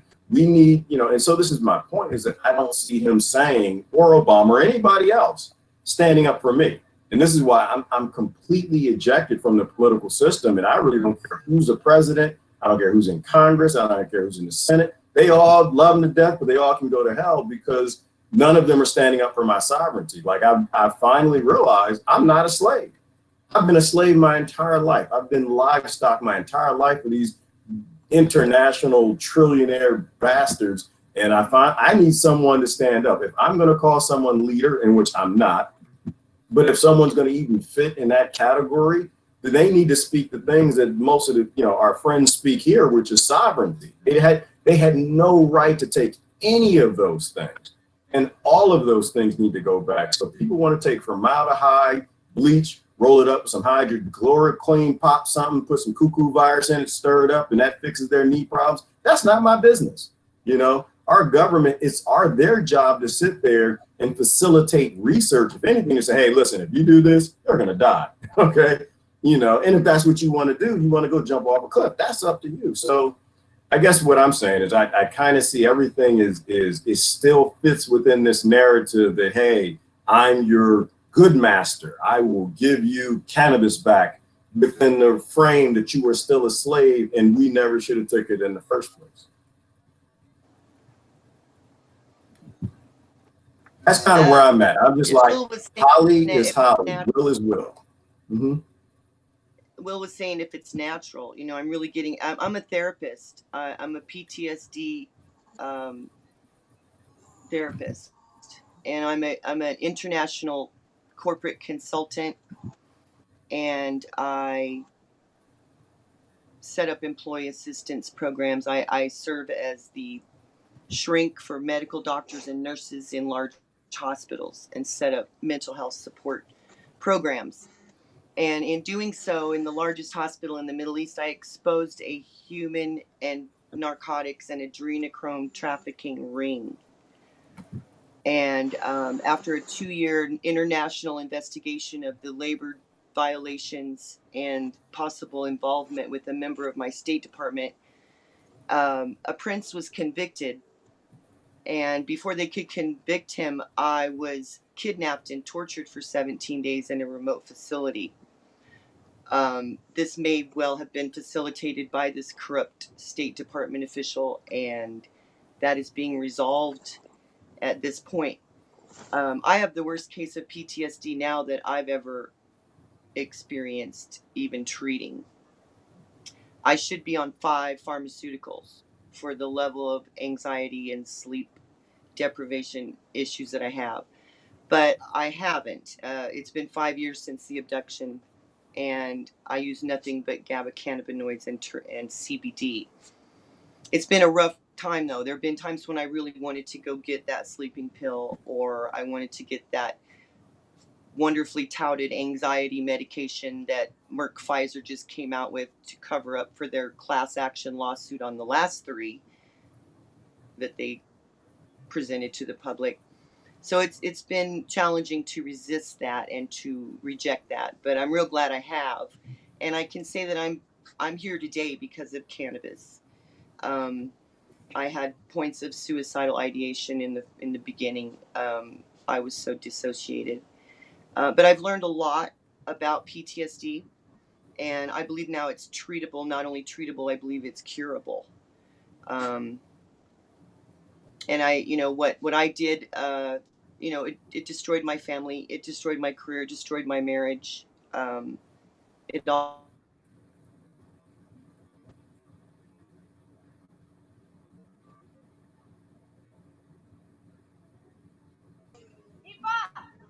Did you disappear? She disappeared. Seemed like she disappeared. My dog got loose. I have to drop me off so you can take me out there. Okay. All right, Brother Will, thanks for jumping in. We'll see you soon. Ali, love you all. Love you all. Okay, love you too, brother. Ali, you are frozen, girl. See, and that's how that gets down. We'll see if she comes back in, but she was telling honest and truthful things, right? And these are the things which is funny to me that people have trouble believing, right? Like, why would you doubt a sister's story like that when you know that your nation blows up countries full of children? You have a nation that burns down nations, right?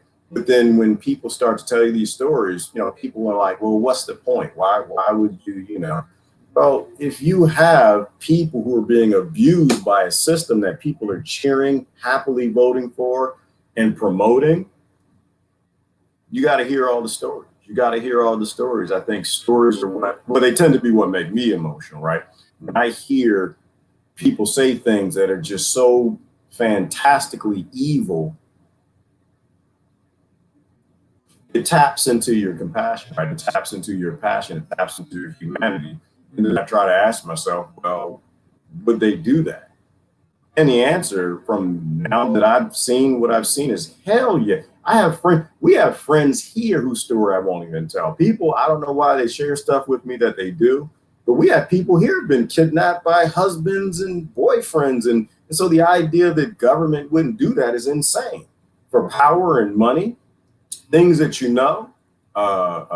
if boyfriends and girlfriends and husbands and wives would do it because love, and you fall in love with someone else, hell yeah, the government would do it. It's not even a question. I don't know if we lost Sister Holly. I think Brother Juan was going to come back in. I kind of did this because I wanted to bring other people into the conversation. I think it's important to have as many perspectives as possible. Sometimes I don't know, I feel like I'm talking to myself, and I want to hear other people share those. Hopefully Brother Juan will come back in. For Holly, what I'm going to do is I'm going to X you out, Holly, and maybe you're locked up, but hopefully that will allow you to actually click the link and come back in. I'll see you when you come back in the lobby. If anybody else wants to come back on, let me know, or send me a message and I will bring you in. Thanks for doing the panel. You're welcome, Lori. I think I want to do this on a regular basis, to be honest with you. I want to kind of, I think there are a lot of people who are afraid or hesitant, to go live and tell their stories. So I do want to do this. If I can, Lori, I do it 5 days a week. Right? It's all just about having people willing to do that. So, and people who are scared to come on and they don't want to do 20 or 30 minutes, hop in for 30 seconds, say what you want. In fact, cover up your camera if you want, if you want to. You don't actually have to show your face if you're in the bubble bath, rubber dub with Ernie, or who's that? That wasn't Ernie. Was Ernie? Yeah, it was Ernie. Yeah, rubber ducky. Yeah. Block your camera. No, don't do that. Yeah, don't do that. Because if the phone falls, then you will be infamous and people go back with videos and do screenshots. But if you don't want to show yourself on camera, don't just block the camera. You don't actually have to show yourself. Just come in and ask a question, and you can come in into the panel. So I think Holly said your phone died. Okay, so that was Holly. Okay, good. I'm glad, and I appreciate the honesty too, Holly. Like I'll do that when things happen. I'll tell people like, yeah, it's technical difficulties, monkey challenges. It wasn't the CIA coming to get me, it wasn't the FBI. Facebook has problems with their software, like everything else. We don't need to.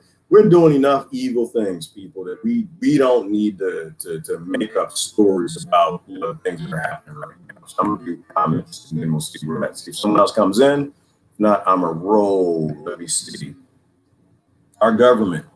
Our government will do anything to stay on top. They will, Sandra, power and money. You know how the world works? Very simple. This is a good idea. We need to do it more of this. Jonathan, if I could, I would have every day. I'd let y'all come on every day and just do like an after party. I might do my morning rant, let y'all jump in and give your 2 cents on that or whatever else you want to talk about. I think the more we talk, the better. Not sure how much time we got left to do this type of stuff. This social media is too dissenting. There are too many people who are actually starting to step up and say things that are actual solutions, things that are anti to the mainstream media. And social media is becoming the mainstream media. So we only have short periods of time to do this, and then everybody's going to have to go off on their own. Dark times are coming, people. I laugh and I joke. And there goes Tiana's coming on. I'm going to send you a message, Tiana. I laugh and I joke, but, because fear, I don't do.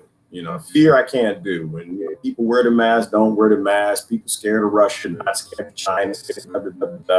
I don't do fear, but I recognize real danger. And the real talk is we got real danger coming. It's going to get dark. It's going to get rough. And you're either going to be prepared for it or you're not. Let me see. Sister Tiana. Tiana has never been on with Sister TA. Right? You got multiple profiles here. You tell truthful things. You got to get thrown off of it. I gotta see which one. Sigala. Bring Tina Sigala on. And then if anybody else wants to come on, let me know. Like I said, it's not a big deal. I don't know why people make a big deal of going live. You're literally having a conversation with friends. And if you know me well enough, you know that, I'm not here to debate you. I have no interest in debating anybody. I really don't care. I don't care what anybody thinks. I'm not going to abuse you or say anything negative. If anything, I want to hear your perspective. And it could be on anything I've ever said or just what's going on right now. Yeah, Barbara, I love it too. I love hearing other people's perspectives. Sometimes this goes too slow. What is this? You can stream on several pages at once, Gerard. I can, Paul. I got 2 pages. I got mine in this one, and I think that like a lot of folks, when they get thrown off enough, they create a new page. I'm not convinced I'll do that, Paul. I think I'm kind of getting to the point where it's just like, yeah, y'all don't want me around here. Just go ahead and delete the page, and I'm gone. I'm not. We have important things to do, and if this is something that they want on the platform, great. If it's something they don't want on the platform, F them. I'm good either way, but I'm not sure I would do that. That's just where I'm at right now, Paul, because you know me, you've been here a minute. You know me, I get upset, like, I'm getting out of here, I'm leaving Facebook. F you. And Facebook is laughing in the background like, Facebook fact check. He did this before. He said this before. He's probably coming back. So anyway, but we are coming into dark times. Being transparent through audio, video, communication is beneficial for us. It is, John. Hey, brother Jonathan, you want to come on also? You got a story to tell. You and I sync up a lot. I agree with the RIC movement. I agree with direct democracy. And I think someone even said it last night. I forgot whose live cast I was watching last night. That it's a transition step. It's a transition step. We need to, first of all, give power back to the people. And then they can pick and choose what type of system they want. But leaving this power in the 0.01% is the worst. It's nothing worse than that. Absolutely. Because, even the debates say, oh, well, direct democracy is still mob rule. And I agree with that. But I'd rather have mob rule than 0.01% rule. Like, look what that's doing. That's literally burning up the earth. It's literally destroying everything. It's kept everybody in lies, it keeps everybody in controversy, and there's no way we're going to survive this 0.01%. So whether they're psychopathic and they want to kill themselves or they don't care if they want to kill themselves, we don't have a future in the current model. So I don't know if Sister Tiana's coming on, but I'm going to get off here in a minute. Leaves used. I'm not sure what that is. Anastasia, Scream. Tiana's here a minute. Got to download the app first. All right. If you want to come on, sis, because somebody else will have to come on. I got about 3 minutes, and I'm gonna have to jet. Somebody else can't take over this panel thing, so I can go. I got to grab a piece of cotton real quick. I'm in slavery. So I can grab a piece of cotton. So hopefully Tiana jumps in here real quickly. Panel discussions are good. I can give you reach. Good, Paul. You should come on too. You got a lot to say, brother. You got a lot to say. And I know it's hard to say that in comments. Takes too long. You should come on. Paying attention and applauding Portland, still standing their ground, setting up a precedence for the country. I said we need to hit the streets like they did in France, make the police beg for the day off. They're already doing that, Marianne. They're already doing that. You have different ones who are already saying, I'm not doing this no more. You got teachers doing that. You have nurses doing it. You have doctors doing it. We're going to let Sister Tiana come on here for a second. So, people say, they want to get out there and protest. I'm for the protest. I'm for every single protest. Get out there and protest. Let us know what you want to do. I'm not a protester at this point in the moment in time. But when I hear the messages the right way, I will do so. Sister Tiana, how you doing today? Hello. How are you here. doing? I'm super excited to be here. I'm a little bit frustrated. We're doing a whole lot of talking. What are you frustrated about? I feel like we're screaming into the wind doing this. I'm getting frustrated by just talking. I feel like there's not enough action. Okay. Do you think you're making a difference talking? I don't. That's my frustration. I feel like I'm talking to the same people that are saying the same things that we're all saying, and it's just we're on repeat. This is what I want you to see, Tiana. This is why I am. Oh, my voice is cracking up. Let me know if you can't hear me. This is why I'm fine with talking here, because if you stop and you take a look at the amount of people in the room and the amount of people commenting, a lot of people send me private messages that they won't speak in the room. Right? So you have people who are here who are like nurses and doctors. There are people every now and then who I work with, or not, well, some people I work with, but other people in that I know from the Washington D.C. area, the federal government, they actually can't speak. They can't comment because all of my posts are public and they don't comment on any of them. Sometimes they'll send me a private message. Sometimes I get a text. There are a lot more people who listen than what you know. So how long do we just talk then? Well, the good thing I think about where we are is when it's time, nobody will have to say it's time. When it's time, there won't have to be a schedule. There won't have to be a hey, we're going to get together and the revolution is going to start, or the stand down, their dissent. They are literally pushing our backs against the wall. People are starving in their homes right now, and those people won't wait. Hungry people will always eat. So there doesn't have to be a schedule for people standing up. That's going to happen by default. I think as long as you have something to say, you should be saying something. Right, another conversation I'm not hearing enough about. The big thing now is save the children, save the children. Nobody's talking about the effects this is having on the children. We're talking about saving the children and doing this for the children, but can we talk about what we're really doing to these children? I don't hear any conversation about that. And I'm a mother of 12. So the effects this is having on the children that only I have produced are irreversible. These are things that are not going to be fixed. They're doing severe emotional trauma to every single child we've ever produced. And we're oblivious to it. We're worried about how it's affecting us and what are we going to do and how are we going to fix it. Who's thinking about what we're doing to these kids? Who's talking about the effects and the damage and the trauma we're inducing? And who's talking about how we're going to reverse it and how we're managing it and how we're protecting our children from all of this? I'm not hearing these conversations, and it's so sad for me. Thank you. It's another part of traumatizing adults. We're negating the fact that our children are going to become adults in the midst of all of this. And what kind of adults are we making? We are It is a creating trauma cycle. It's psychosis. a very serious trauma cycle that, it's insane. It's sad. I mean, children are to the point of suicide, not just the adults. We've got children out here committing suicide because of what we're allowing to go on. And there's not nearly enough discussion for this, not nearly enough solution, problem solving.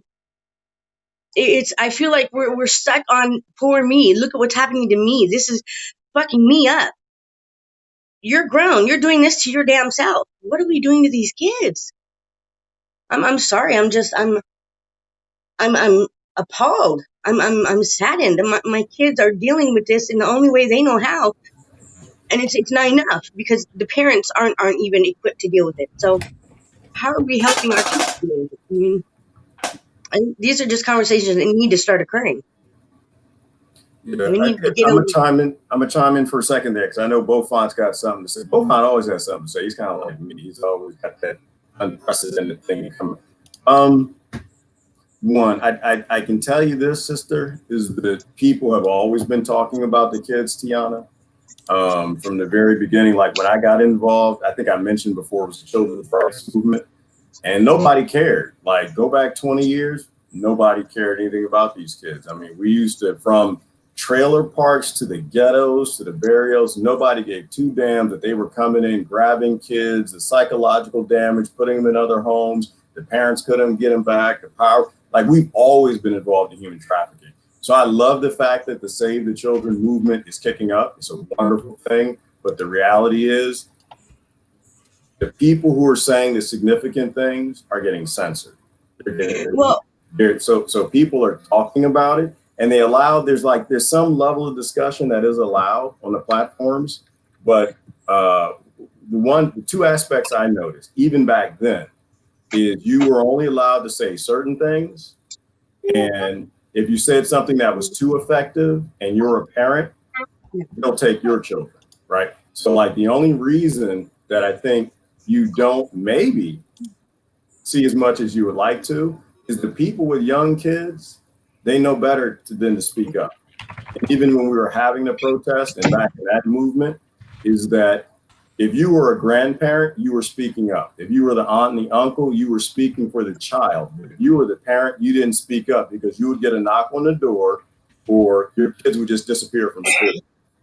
The way the laws are written through Title 4, Title 4E of the Welfare Reform Act, they can take a child for anything that they want, right? They get billions of dollars through that section of the bill, and the states determine what they can take kids for. So child abuse has always been a thing we've all been involved in. The whole psychological damage, all of this is that's doing to children, we've always done. I'm gonna let Bob talk for a minute because I know he wanted to say something real quick.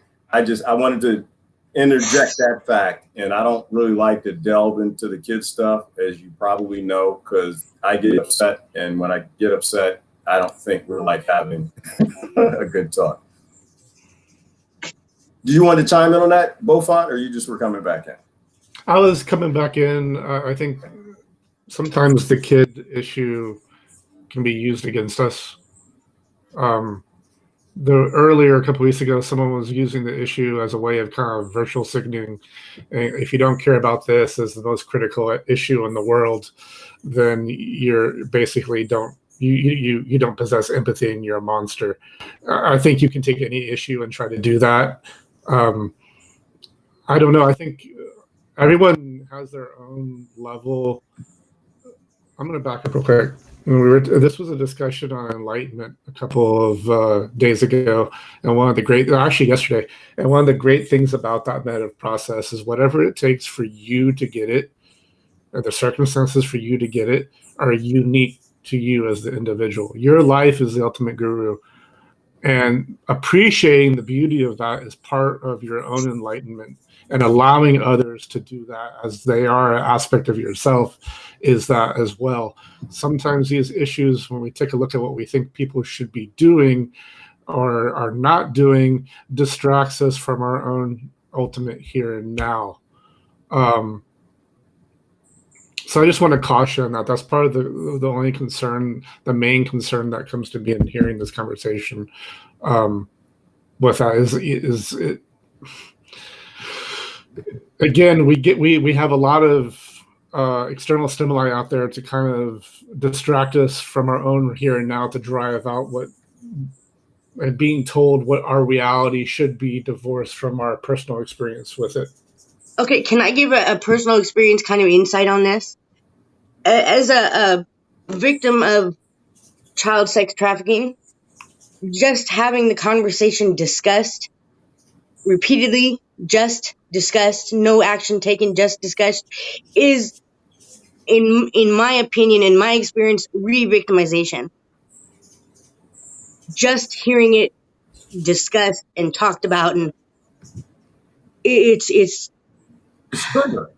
It's triggering. It's triggering, but it brings about a helplessness that all we do is discuss it, and all we do is show concern. And I feel like we're beyond the point of discussion. We are beyond the point of showing concern. We are past the time for action to be taken. I wholeheartedly agree with you on so many different issues that we talked about on this, and it's one of the things where I get maybe frustrated with my fellow Facebookers or anyone else is going, okay, we've had this conversation several times. And everyone is sharing that, and I think it's good that we're arriving on that. Whatever your heartfelt priorities of those issues are, and Jonathan and I have actually talked about this on the phone. Jonathan Close, kind of going, okay, what can we do to? We might not be able to be independent from the system, but what can we do to mitigate it? And the fact of the matter is when people come to that realization that they might not be able to completely unplug from the system, then they don't even bother to try. Instead of just maybe going, what can we do to minimize, first and foremost, as first steps, our participation in the system, whether it be economic, land ownership, property taxes, child rearing, you name the issue, right? So I totally heartily agree with your frustration on it. Maybe not from the same context as child rearing, because I'm not a parent. I'm a child, though. Aren't we all? Right. Well, no, it's aliens here, sis. No. Somewhere. You know what? If I can give another perspective, there is Tiana. I mean, if there's any comfort, the taking children days are over. It's not gonna happen. Not in mass. I can tell you this. So I am. Wait a minute. Did you say that the child taking days are over? Those days are coming to an end right now. No. Did you see the laws they just put in New York? They're not in an end. They're ramping up. Trying to do listen to what I'm saying. Those days are coming to an end. Because the thing is, when we used to do this 20 years ago, nobody cared. Right now, people care. Back then, people didn't know. Back then, we didn't have the legal perspective. We didn't have the legal documentation to show people that they are grabbing children en masse. They've taken too many. Right? There are too many grandparents, uncles, aunts, brothers, sisters, and I think they feel what I feel. I can promise you this, Tiana. Nobody is taking any children anywhere around me. And this is why I don't like to talk about this, because like I said, I like to keep it light, and I'll say things that, I'm trying to be here as long as I can. I can promise you this, that enough people, Tiana, have finally heard your stories. Enough people here. The day my life changed was listening to a little girl, and I don't know if Sister Carrie is around here, but she used to protest with us. We were in DC, and she was on stage. One girl went up on stage, and this was Carrie's granddaughter. And she just said, she started crying. I'm going to try to say this without tears in my eyes. It's Tiana, we hear you. And we hear now, finally, in mass, what has been happening. And the girl just said that, she got up on stage and she had tears in her eyes. And I think she was about 14. And she just said, help me. I'm trapped. Help me. You are adults. You're supposed to be here to help. And the whole crowd just stopped. She silenced everybody on the mall that day at the Lincoln Memorial. So I guarantee you, from what I'm seeing, those days are over. New York can write whatever laws they want. People can write whatever laws they want because the citizens are tired of it.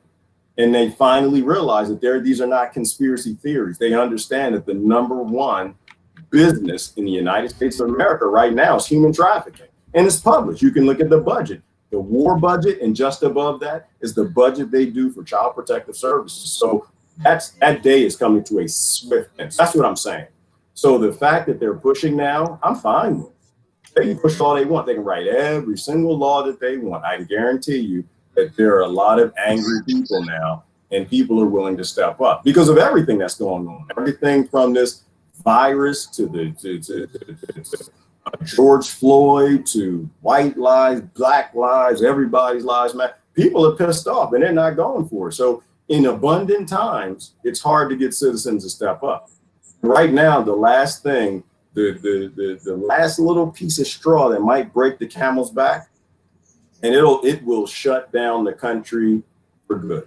I promise you that. I promise you, if things kick up and they start taking those quarantine facilities and they start dragging children off to them, this country is over. It's done. It's done. It's not. They're already attempting it in New York. They've already got laws passed saying they can come and grab you for suspect. Yeah. I mean, don't worry about that. Don't worry. They do that all the time. They're always writing laws, things that they want to use if they can. They're not going to be able to. Nobody's going to stand around and watch it this time around.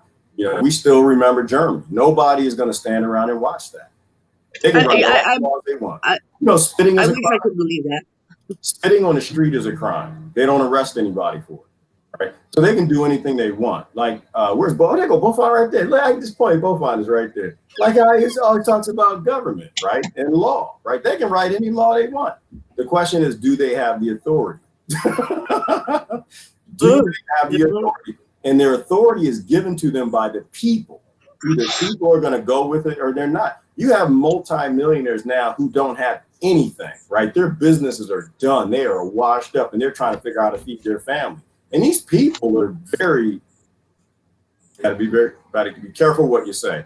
These people have the ability to stand up in ways not everybody does.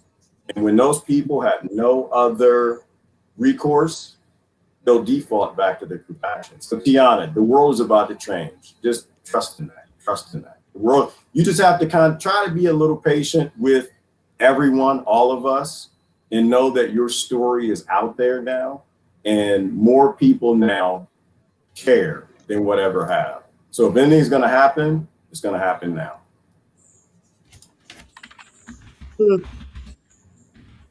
Those are some. I've been sort of talking with this on the Harsh Reality Show with Harsh Med there, and it's pretty much about prevention. If we want to stop what is going on, it's about prevention. Stopping them from actually taking the kids. So that's standing up for our neighbors, and no, you're not taking them away. You know, it is. We have to start standing up for each other and blocking their legal system when they try to use that against us. And I'm trying to start a movement of legally apt people with their legalese or whatever that aren't on the bar and that fight for our neighbors, because they're up against this huge giant, and it's the state against the person. So instead of the state against the person, we got to look at it as state against the people of the human beings. So we stand up against that. Hey? It's been the state against 8 of my children. I've had states remove 8 of my children, so I don't see people coming to stand up and fight for the kids. I don't see the legal system even. This is what I'm saying. What I'm trying to start up. Look, we have to stop them from you being alone. we want, I want everyone standing up for you. You shouldn't have to fight that battle against them. And where the humans actually stand up for our neighbors, and where like, and whatever, do it the legal way, with their bull, behind their bull crap, and then at least, or just stand like, no, you're not Well, taking I think the children anymore. right, and I think what everybody's saying, it all fits together too with what Paul says, right? So no, the conversation's not going in circles. It's going in circles for Paul. It's going in circles for Tiana. It's going in circles for people who are ready, right? It's not going in circles for people who are just hearing this. And so what Will, if I hear you right, you're explaining that, yeah, you can get out and you can stop taking children if you got 30, 40, 50 people and they show up with 3 people, but you ain't gonna do anything if they show up with 8 people and only 4 people show up. You're always gonna get thrown in the county, you're gonna get thrown on the street, tased, thrown in the back of the paddy wagon, and that's the end of it, right? So now is a time for bringing more people into what's happening. Now is a time for Tiana's, for you to tell your story, for more people to be engaged. If we go out and hit the street now, it's going to happen the same thing that's happening in all the other cities, right? They'll let you do what you want to do for a minute. And when they're ready to shut you down, this government that has a monopoly on violence, and they literally have the right to do anything to you at any time, the same way Hitler did, they'll deploy that mass violence. So I think what we're talking about, for anyone who's misconstrued and thinking we're talking about violence, no, we're talking about force. The difference between violence and force. The violence, the act has already happened. We're responding with force. But why would we do that if we can reach enough people to where the state would just stand down? Like, that's what I think Will is trying to say. When enough people say, no, we're not doing this anymore, no shots fired, no violence needs to occur, they walk away.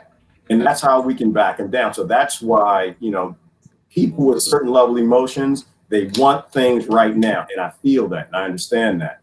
But if we can do this in a way that we've never done it, where people stand up and just say, no, you don't have the authority to do this anymore. You're not going to do it. They won't do it. And this is I don't think people are willing to face it. That's a love and a peaceful revolution. Otherwise, we're going to have to do it again. Every revolution that we've ever fought, we've lost. The human race has lost every single war, every single revolution. Every time we use this idea of force to force someone else to do what we want them to do, whether well-meaning or not, we take the force afterwards and we abuse someone else with it.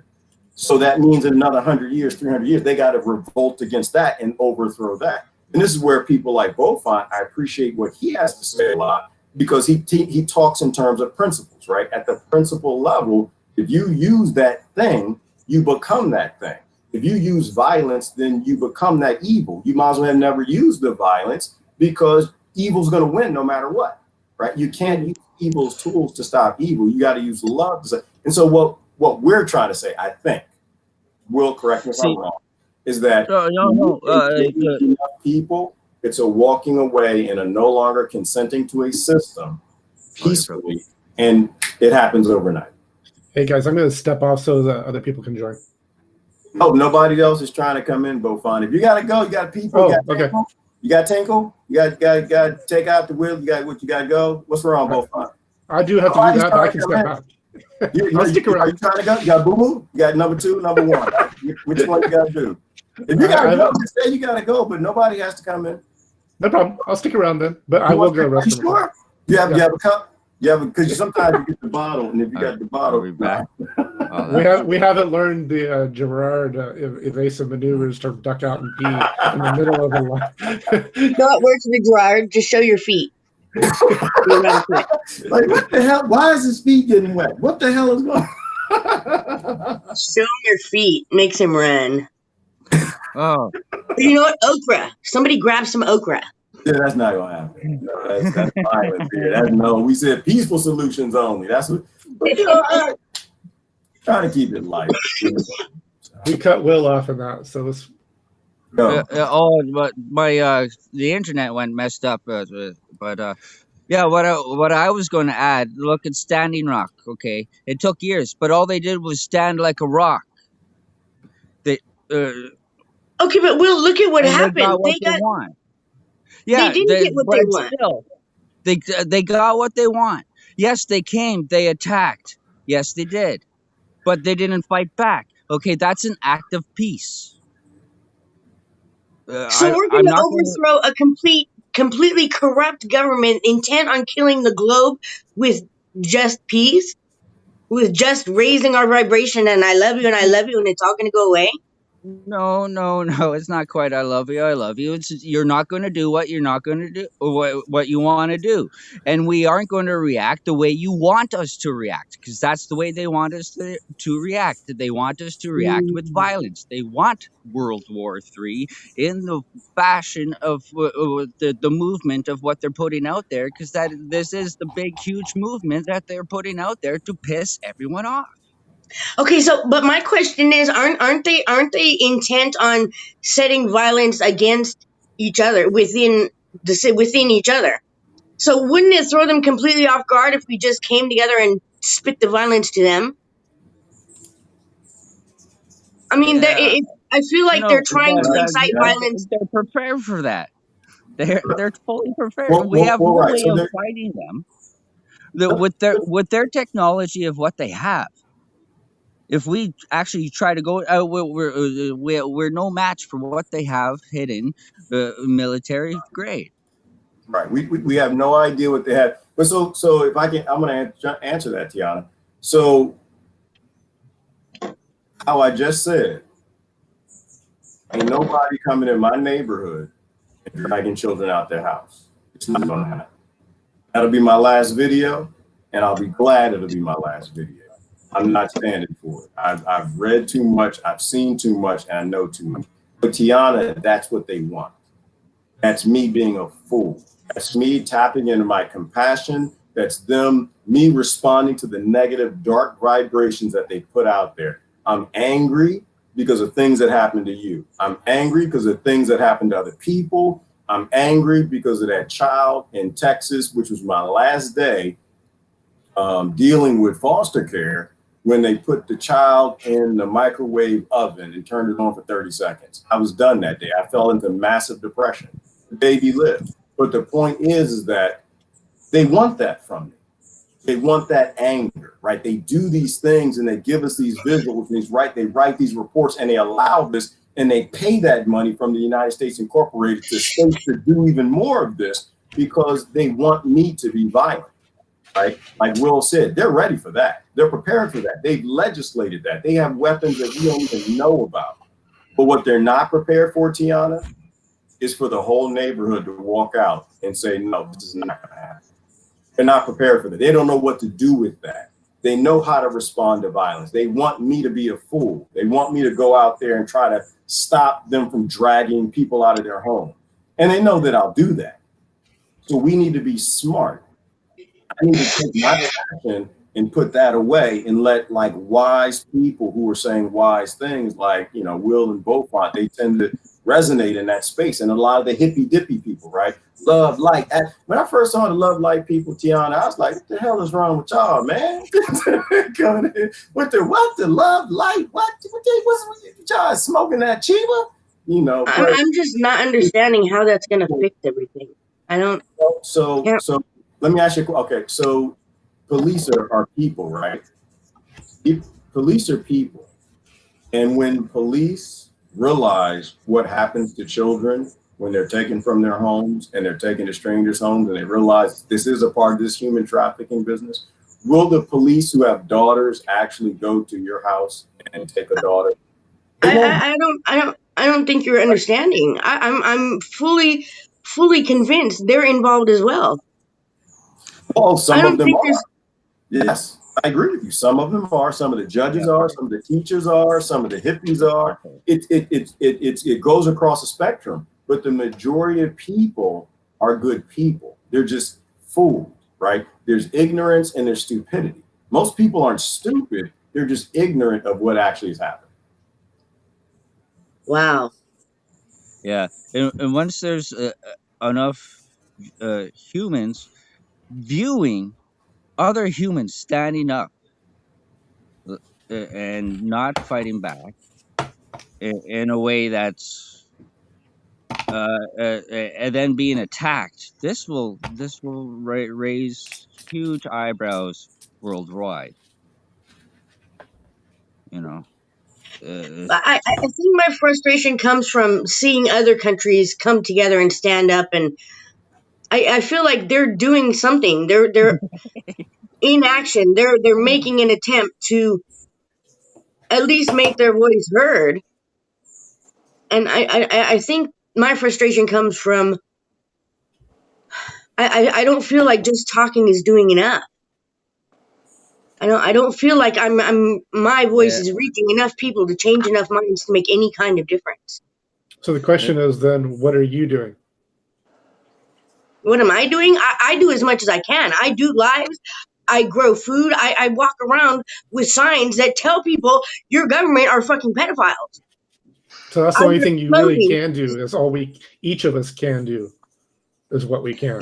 And that might look different for you. In fact, it will look different for each of us. It will need to. I think my frustration is I'm the kind of person I need to see results. I need to see something happening. This is the start. We're at the very beginning of trying to get our feet off the ground here, and a step forward. Things are going to move a little bit slowly at the moment. But my point is, don't you think they're not recognizing and seeing that, and they're not going to give us the opportunity to unite enough to be able to do something? All this is being watched. They see what we're doing. So where do you get your water? Where do you get your power? Or do you need electricity? Where do you get your food? Where do you get your goods? Each of us need to start looking at those and going, okay, and I mentioned this before, maybe we can't completely get off the system and participate, but we can minimize our exposure to it in sustainable ways. Yeah. And each of that's different. You know, I'm in a different role. Gerard is in a different role. Each of us are in different kind of stages in that, but this is where we need to go. I always I've made this comment several times. In order to survive a sociopathic system, each of us has to resort to sociopathic methods. There are no exceptions. I can meditate all I want and appear spiritual all I want until each of us comes to terms with that fact within ourselves, because that's really what sociopathy is a lack of inner honesty. It's an addiction to a facade. Wow. That's all meditation really is a challenge to yourself on your own capacity to be self-honest. Wow. That was profound for me. Wow. So meditation is about curing and dealing with your own sociopathy. And until shit. I love it. Yeah. Do that, nothing inherently is going to happen. Wow. I have all my little books that resonated with me in order for me to get it, from Siddhartha to Stranger in a Strange Land and quantum mechanics. What it takes for you to get it will be totally different. It can be as simple as your kids. It can be as simple as your circumstances. It could be what you see in the ER for some people. It could be doing software code. That's the beauty of that process and what I love about the practitioner of it. But to me, that's a very meaningful thing, because that part of that awareness, part of that inner honesty is coming to realize that my mindset does have a direct impact on what I experience and how I engage in it. And it's not maybe so much a duality, since some are good or bad, but it's whether what I am equipped to deal with. So there's a balance I have to seek with that inner awareness and my physical action. And again, someone mentioned the middle path, and that's part of that challenge of that middle path. And that middle path changes throughout your evolution. Okay, so again, I go back to, for me, it's I'm not having, because of Facebook, I'm not having that hard of a time dealing with it. I have people I can discuss it with and talk it through. It's more, I'm stuck as how to explain to my children where we're at and what's going on, and they're wanting answers and solutions, and I'm barely wrapping my brain around it myself. So I'm stuck. I'm at a loss for words to explain how we got at this level of fucking psychosis. I mean, it's I can tell you not sure something how about much the to kid. explain. I mean, One reason we're in the situation we're in is because we were lied to over and over and over. Mothers and fathers are lied to when their children are born, and convinced to do things, convinced to put them in school at a certain age, or you're not a good parent, or right, right. um, convince Vaccinate. we're just pretty much bullied into raising our babies to go to Thank you. That's the right word. Bullied. Thank you for saying that. Really, because that's really what it is. Thank you. very much so, yes. And most people want to trust somebody when they have their baby. It's a scary thing, especially if you don't have parents and family around. It's like, who's going to help you? Well, your doctor, Exactly. nurse, and your or the child that you're involved with, their social worker, or with the people that you want to count on to help you make good decisions about your children. And they were all lies. So the point I'm getting to is, in terms of letting our kids deal with this absolute madness right now, is and I think Jonathan was saying they're a lot less brainwashed than we hush your face than we are. Well, it's my, I'm noticing with mine is I've never worn a mask throughout this whole thing. I refuse. And every time my kids are 4 and 5, and every time we go out, they're terrified. How come we don't wear a mask and we're gonna get sick? And because they're hearing people at it, why don't you wear a mask? You're killing us. So my kids are getting freaked out. Are They're we very killing people? Are impressionable. we That sick? right. Why don't? Severe trauma against it. Well, that's part of the agenda, honey.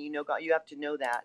Again, I do know that. That's my out, point. But affect them emotionally and mentally, and then I mean, everybody's obviously under ridiculous amounts of stress, not even measurable amounts of stress right now in our particular little culture here in America, especially particular states. Like I said, mine is exceptionally bad.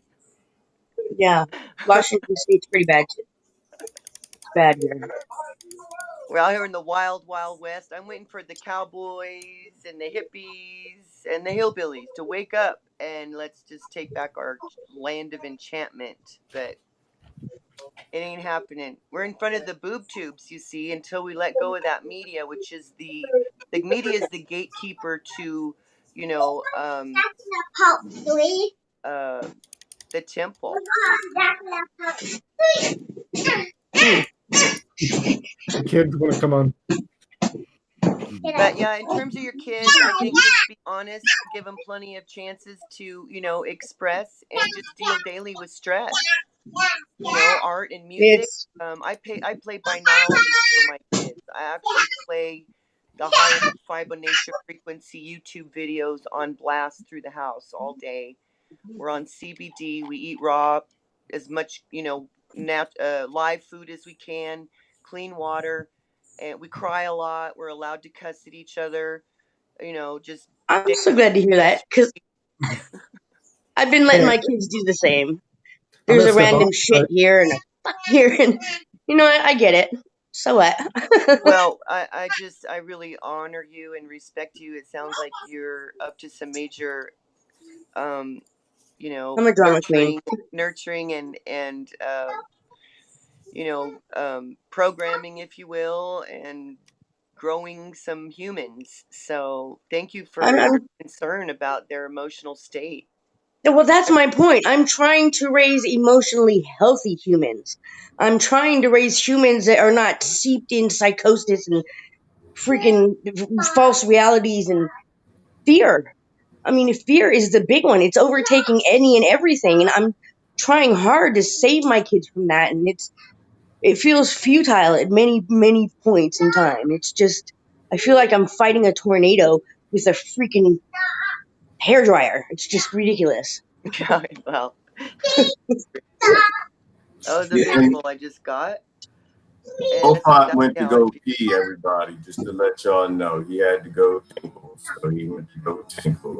I didn't ask him to drop. There's nobody in the queue. Nobody wants. Paul Brady does not want to come on, Paul. Don't people. It's funny how y'all play these games. Don't play games with me. Y'all play with other people.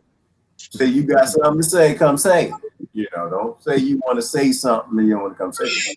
I love Paul to death, but we disagree on certain things. We totally agree on we need to grow food, right? We need facilities to care for people. This is why I have this background picture. If y'all didn't know, this is the these are the Texas food lines right here, right? All of these 10 over, I think they said over 10 miles of people, cars lined up, thousands of people lining up to get food.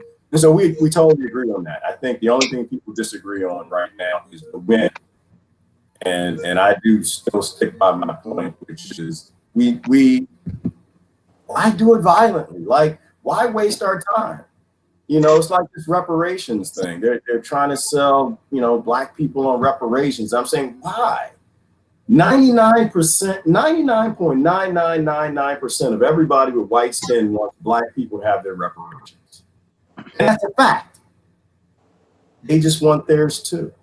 So why in the world wouldn't you just decolonize the entire world? Let's not just decolonize Africa. Why just decolonize Native America? Why not decolonize and help everybody have what they need, right? Every human being needs an ecosystem. So to me, what I see are a bunch of controlled narratives on all levels, right? They want you to be violent. They want you to stand up. They want black people to fight with white people, and everybody are the same people, and everybody needs things. They kept Christians fighting with Muslims. And this is why, you know, y'all know me, and this is why I hate saying it, because I'm a broken record. If you are given your narrative by the state, if you're given your identity by the state, if you're given your religion by the state and by the kings, it's designed to keep you from ever getting it, right? And so if by design, people, by mathematical design, by mathematical design, geometrical mathematical design. Exactly. So when Black Lives Matter, White Lives Matter get together with Blue Lives Matter and say, no, nobody's life has ever mattered. Our lives are going to matter right now. The very next day, everybody's free. But as long as we play these Chinese finger trap tricks, right? We let them play tricks, right? You know, so all the kids could be free tomorrow. Everybody could have their land and freedom tomorrow. Everyone could start the process of them having food and being fed and everybody having a house tomorrow. We can start the end of rape and violence tomorrow. We just have to discover that consciousness. We actually have to give a damn more than we have feelings and tap into that consciousness of we're all one. We're not divided. You know, there's no one who gets abused without any of us being affected. Anyway, it's just my point.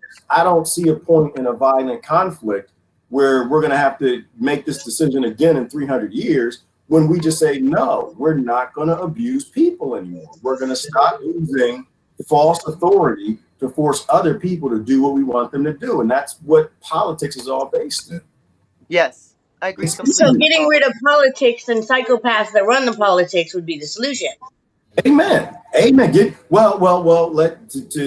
get to the root level, I got to listen to my wise friends. It's not about politics. It's not about politicians. It's about the idea of authority over other people. It's about this idea of force. When you get rid of this idea of force and authority, nobody will be involved in politics, right? Like you can't be right because there are more of you and you have more votes, so you can abuse other people. You know, when you get rid of it at the core concept, then it's totally gone. If we just fight politics or politicians, they'll come up with something else, right? If we just, resolve racial conflict, they'll do gender conflict. We resolve that, they'll do religion. As like Sister Holly said, it's mathematics. If we don't start to deal with the problems at the principal level, we're going to keep fighting the same crap we've been fighting for thousands of years. We're going to be fighting for thousands more. We can just be free. We just got to choose the freedom in our neighbors along with our freedom and the freedom in those people that we don't like or we've been told not to like. You mean the neighbors that are mass zombies that are waiting for the vaccine and think that voting will fix everything? Absolutely. Those neighbors? We have to love those neighbors. Hey, sis, they're gonna turn me in, Tiana. They're gonna take my part. They're gonna turn me in. They look at this bastard. Everybody got the vaccine. We're all safe. You got this bastard lit out on the street. Didn't Tiana? They're gonna turn me in so fast. And you know what? And if that's where we are, and that's where we're making at that time, then it's a price I'm willing to pay for them because I love them. You know, I'm not gonna be alive. I think it's all based on universal consciousness. Huh? It's all based on universal consciousness, and when the pendulum swings, the pendulum swings. It's kind of like when you put enough little corn kernels in a jar, it'll eventually tip to one side because of the weight, the scale, the pendulum. It's a universal consciousness of actual frequency created by a very complex system of programming from the beginning. And so once the universal consciousness shifts ever so slightly over 50%, then the entire reality shifts. So we're really walking the fence right now. Is Trump going to win? Is Pelosi going to win? Are they drinking baby blood or are they not drinking baby blood? Should I keep my job? Should I count on my retirement? Is the Federal Reserve Satan? We don't know what's going on. We're on that fence. And I honestly believe that what we really think is going on and what we would prefer to have going on in our present moment consciousness is what's actually going to swing the pendulum right now, right here, and right now. I'd like to give a really quick shout out and a sincere, heartfelt thank you to all these Facebook people, because really it's been this connection and these conversations that have kept me from trying to fix it myself. From going out and taking my own action. Don't make me come down there. Don't make me come down there, sis. Now, no. You know what? But see, Tiana, you've already done what you're supposed to do. To me, you've done your part. You've told us your story. You've done what you were supposed to do. It's like the soldiers. You know how we say, you want to support the troops, listen to the veterans. You're a veteran, Tiana. You've already seen what's happening and you told us. Now it's our job to do those things. And like Beaufont was saying, is that, the only thing that you got left to do, because you're already a warrior, the only thing you got left to do is to start removing your consent from the water and the food and the pharmaceuticals and all the, Amazon, all the psychopathic things that you don't need that come from psychopathic megalomaniacs. But you've already done it. You've already fought a war, right? And you told us about that war. You were one of the troops that went to Afghanistan and came back and said it's all bullshit, right? We're protecting drug dealers and growing crops and bringing opium back in. You've already done your job. So I understand. And harvesting adrenochrome for the elites and the high up-ranking military. Yes, sir. Embezzling money, stealing minerals. You've done your job. Everything else left is on us. So I understand your frustration is my point. But I'm just, my position is, why use violence and fight a war that's going to totally destroy America, right? The only thing we have is the threat of them losing America. That's it. But yeah, that's it. That's what we risk losing, folks. You don't risk losing your reputation because you voted Republican or Democratic or anything else. You don't even risk losing your kid anymore because now you know enough not to get them snatched out the back door of the daycare center, or not to maybe vaccinate them or amputate their sexual organs. But you're still stuck. You're still going to be contributing to that system. But yeah. And that's the only threat that I think that they're afraid of. Like, why haven't they done martial law yet? And I think about this a lot. I don't know if I'm right or wrong. I think that a racial war, which is really stupid because the majority of people don't believe in that nonsense anymore, it's only gonna destroy the country. And they don't want to destroy America. They want to control America. They don't want to burn their own slave plantation. They want to just control it digitally because it's easier to control digitally. That's exactly my point, Gerard. If mass conflict happens in the United States across racial lines, the National Guard is multiracial. The Army is multiracial. Homeland Security, NSA is multiracial. You're going to have mass chaos, and you're going to have a total collapse of America. And Russia and China are going to sit there and watch it. Al Qaeda, ISIS, all the other groups, they're not going to sit and watch. Mexico is going to get some donkeys and some burros, and they're going to come up here and get a little piece of Texas back because that was theirs, right? No one's going to stand around and watch America fall into a collapse. They're going to do what anyone else would do. They're going to thrive on it. And so the only threat we have is that, hey, listen, if you come for the kids, say goodbye to America. You need to go set up that Federal Reserve in the Congo or somewhere, because you're not going to get this back, you know? And I think that's all we have, but we don't want to do that. Why would we do that when you can just educate people to walk away from a psychopathic system that should not exist easily? So what I'm hearing from you is you really think if we all stood up armed and at the gates of the White House, they'd just bomb us all and say, fuck you. Oh, definitely. That's what I would do. No, I wouldn't bomb you. No, I wouldn't do that, because you know why? That costs money. Bombs, you know, you got to make money. Well, what do you do when ants come might actually cost? A bomb might actually cost. Your kitchen. Well, right, exactly. When the ants come in your kitchen, you know, you bomb them. You know, I'd use a death energy weapon. I would just I'd use a laser, because that doesn't really cost much. Right, but a bomb, that costs money. So this is the point. And I had this discussion with John Sean a lot, right? Like, he's like, yeah, let's go down to Washington, get our guns and show up and blah, blah, blah, blah, blah. Like, they did that in Afghanistan. It didn't work out. They did that in Saudi, in Iraq. That did not work out. Everywhere they've tried that, you know, there are always multiple steps ahead, because nobody even knows the level of technology that these people have. So, you know, we need to go the route they don't expect. And that's a peaceful route. We need a revolution, not a revolution. So then how do we explain what's going on in New Zealand and Australia right now? Well, I mean, they're in full lockdown, full complete lockdown, and nobody's doing nothing. No standing up fighting, no. Right. They need us because they're already on lockdown. Like, the key to the world, unfortunately, is America and Britain and a few of the other NATO allies that have the power to stand up on their own and tell the IMF, central bankers, and the people who make these decisions to go to hell, right? See, if the powerful nations stand up and say, we're not doing this anymore, that's the revolution that we need. You know, we need a revolution from central control of a 0.01%. Oh, damn it. Adam is here. Is that? No, it wasn't Adam. Robert Walker. Adam had another quote. Like, Robert Walker, did he leave? He had a quote. Did y'all see him? He went down to the Prayer Boys and Black Lives Matter were fighting, and I posted it. And I don't remember what it is, but he said it perfectly. It was poetry. He said, basically, he said, you know, the fight isn't against each other.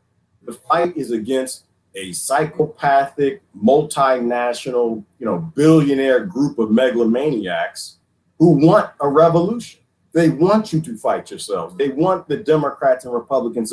They need that. That's how they gain more power. So what Australia needs right now, what New Zealand, what all of Africa and Latin America and all of the countries. Shoot, I was talking to a lady yesterday, Kosovo, right? What they need now, because they've basically been made a slave colony by the IMF, and that's what the IMF wants to do to America. That's what they want to do to Britain.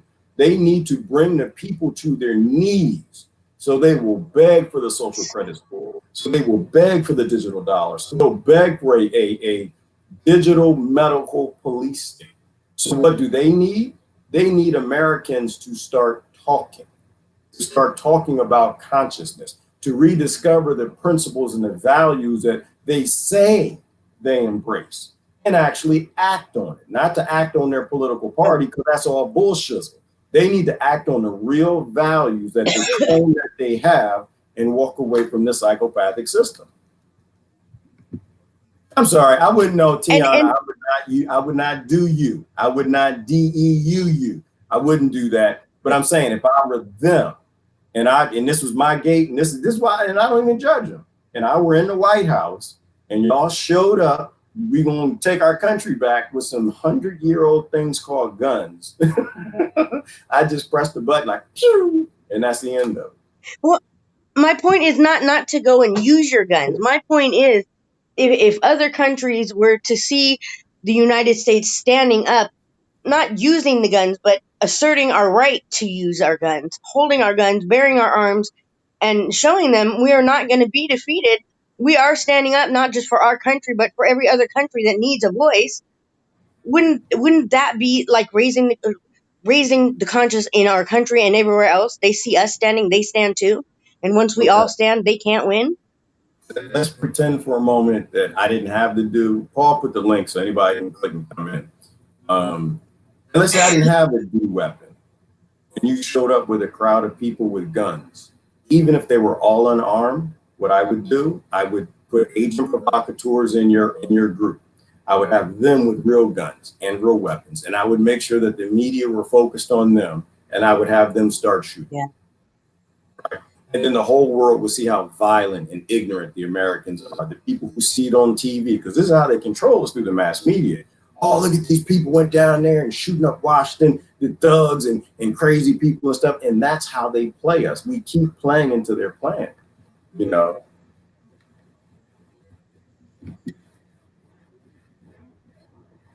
On them, and I would have them start shooting. Yeah. All right, here comes Paul. Huh. We'll see how violent and ignorant the Americans are. The people who see it on TV. You need a headset, brother. You need a headset. Oh, look at these people went down there. Or two devices. My voice. Maybe it's just me. I hate my voice. I'm gonna mute you for a second, Paul. Are you ready? So anyway, I was born. Let's do this. The point. Is Tiana? You know, we keep saying this is chess, not checkers. We keep playing this like this is checkers, and we keep getting played into this binary fools, foolish fool stuff. They have plan upon plan upon plan. We have to stop playing into their plan. Let me see, Paul's ready to go. Paul, you ready? It's not checkers. I only have one thing to say. You know what?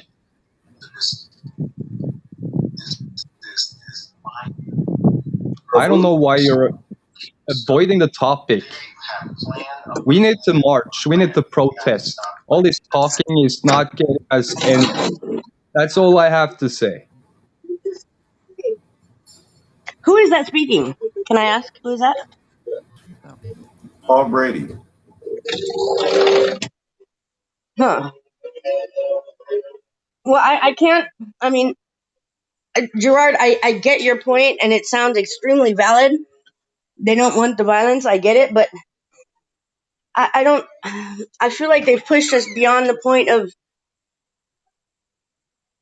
that's where we're at. We're being given nothing but violence. And I understand violence begets violence, but maybe just the threat of violence might be enough. Maybe our need is to not get violence, but to let them know we are capable of it and we are willing to do it. I don't know. I can't see the talking working anymore. We are months into this. We are seeing whole countries completely taken over, and we're still just talking. I'm sorry, but I have children that are not understanding the conversations. That's the thing. They're not seeing if it was to be violent, if there was to be any violence, it's all aimed at the wrong places. So the violence ain't going to affect anything because we aren't effective with our strike. We won't be. So you're telling me going and holding a few. Okay, just a hypothetical. Let's say a couple states decide to get together and okay, we're done with this. We're gonna stand in front of this governor's house for weeks with our guns and our arms, and he's not going anywhere, and not in this in every other city, and we're gonna hold him in his home until they decide to make a difference. Until they decide we're not. That's aiming a little bit closer to the right human beings. Just going out there in the middle of the street, it isn't aiming. It isn't. That's my point. It's not about just gathering and discussing anymore. It's about taking serious action that has an end result. Well, you can't just go out there and talk about it. You can't just affecting a leaf, trying to attack a leaf. when there's a whole tree and root system behind the tree. You know, attacking a leaf isn't going to be effective at removing the problem.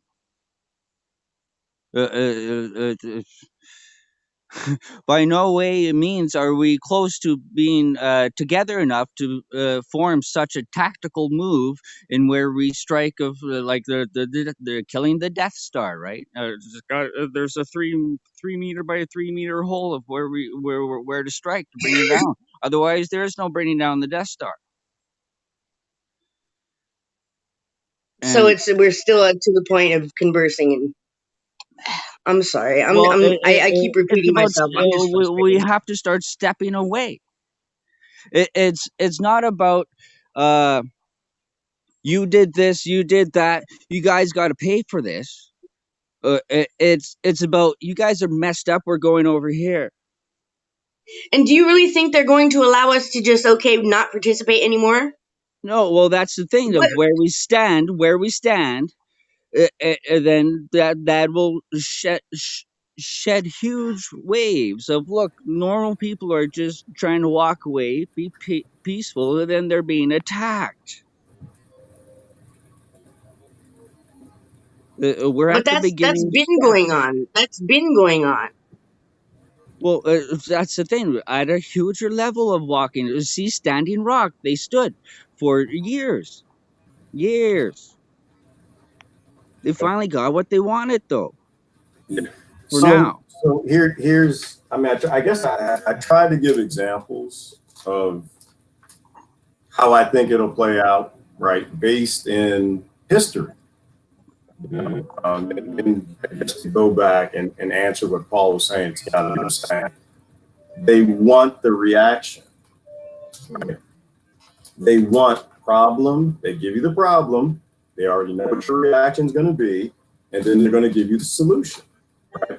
They give you a problem. You're upset. People want to stand up, and if people stand up in the solution that they already know that you're going to do, which is violence, they will just check plan B, right? Because that's what they want. Or step two, not plan B, step two, because this is plan A. They do things to you because they want you to stand up, and stand up when they want you to stand up. And this is why I love Lao Tzu, The Art of War. I always refer back to it. Never do what your enemy wants. They're ready for it. So if we stand up now and it's 20%, 10%, 2%, 5%, it's probably even less than that of the population. All they're going to do is shoot half of you and throw the rest of you in prison. And that's the end of it. Right? So this is why I disagree with I disagree with the idea of standing up now, because it's what they want. I disagree with it from the concept of right now, obviously, this is when they want people to stand up. And it's for a reason. Right? Whatever that reason is, whether it's a death energy weapon, whether it's Walmart FEMA camps, whether they want to bring in Russian troops or NATO troops, or I have no idea what their plan is. I don't care what their plan is. What I know is they are the foe. And they're obviously trying to get a reaction from the people now. That's why people are in face diapers, on shutdown. They're talking about another shutdown. They're bringing in a whole hurt locker. They're writing new laws. We're going to take your children. We're going to take you. We're going to put you, we're going to do all this. They're literally trying to get people to respond, right? George Floyd, Black Lives Matter, all this stuff that's happening right now. Like, there are people who think all this is coincidental. And I'm just like, think. Everybody just needs to stop and think for themselves. Don't listen to me, because I have no idea what I'm saying. You know, if it makes sense in your own brain. If you think in 2020, we can have a pandemic, which has never happened on this planet since the Black Plague, supposedly, if you believe in that sort of thing. We had global shutdown, right? You've got standing up protesting, racial riots like hadn't been seen before since what, the 1960s and 2020. You've got a currency shift, right? Currency revaluation that's global right now, a digital dollar, new currency they're rolling out.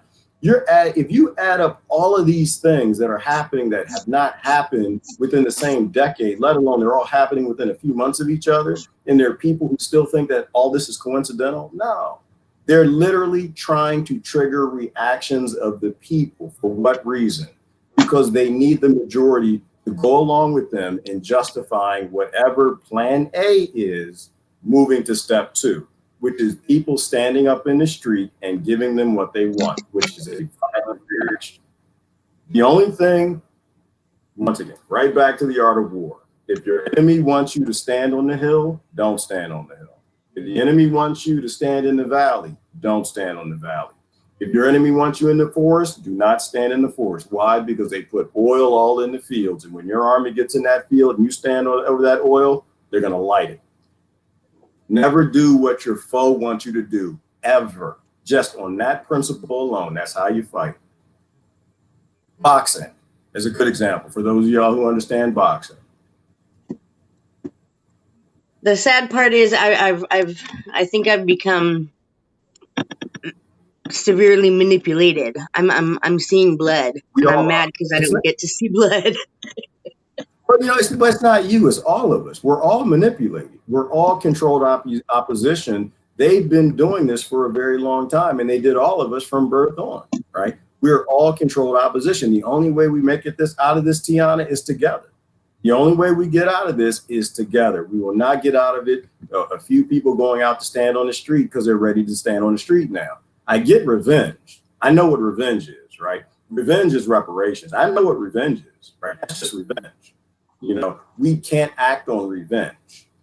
We have to act in love, right? Love is doing universal solutions that work universally for everybody, and in a time that it does not take guns to solve. It doesn't take violence to solve. Right now, it takes violence to solve the problems. And that's not a solution. That's just kicking the can down the road to wait to where it's going to have to be solved by wiser people. It's not a wise thing to do. That's just the politicians. That's where I have to say my thank yous. Oh, what's that?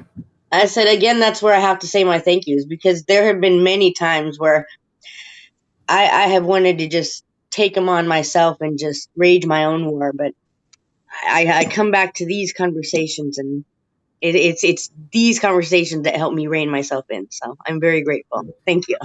Well, if it makes sense to you, Tiana, I always back out of things, and I'm just telling you what I think. And if it makes sense to you, then do that. If it does not make sense to you and you feel that you need to be in the street protesting, then you should be, right?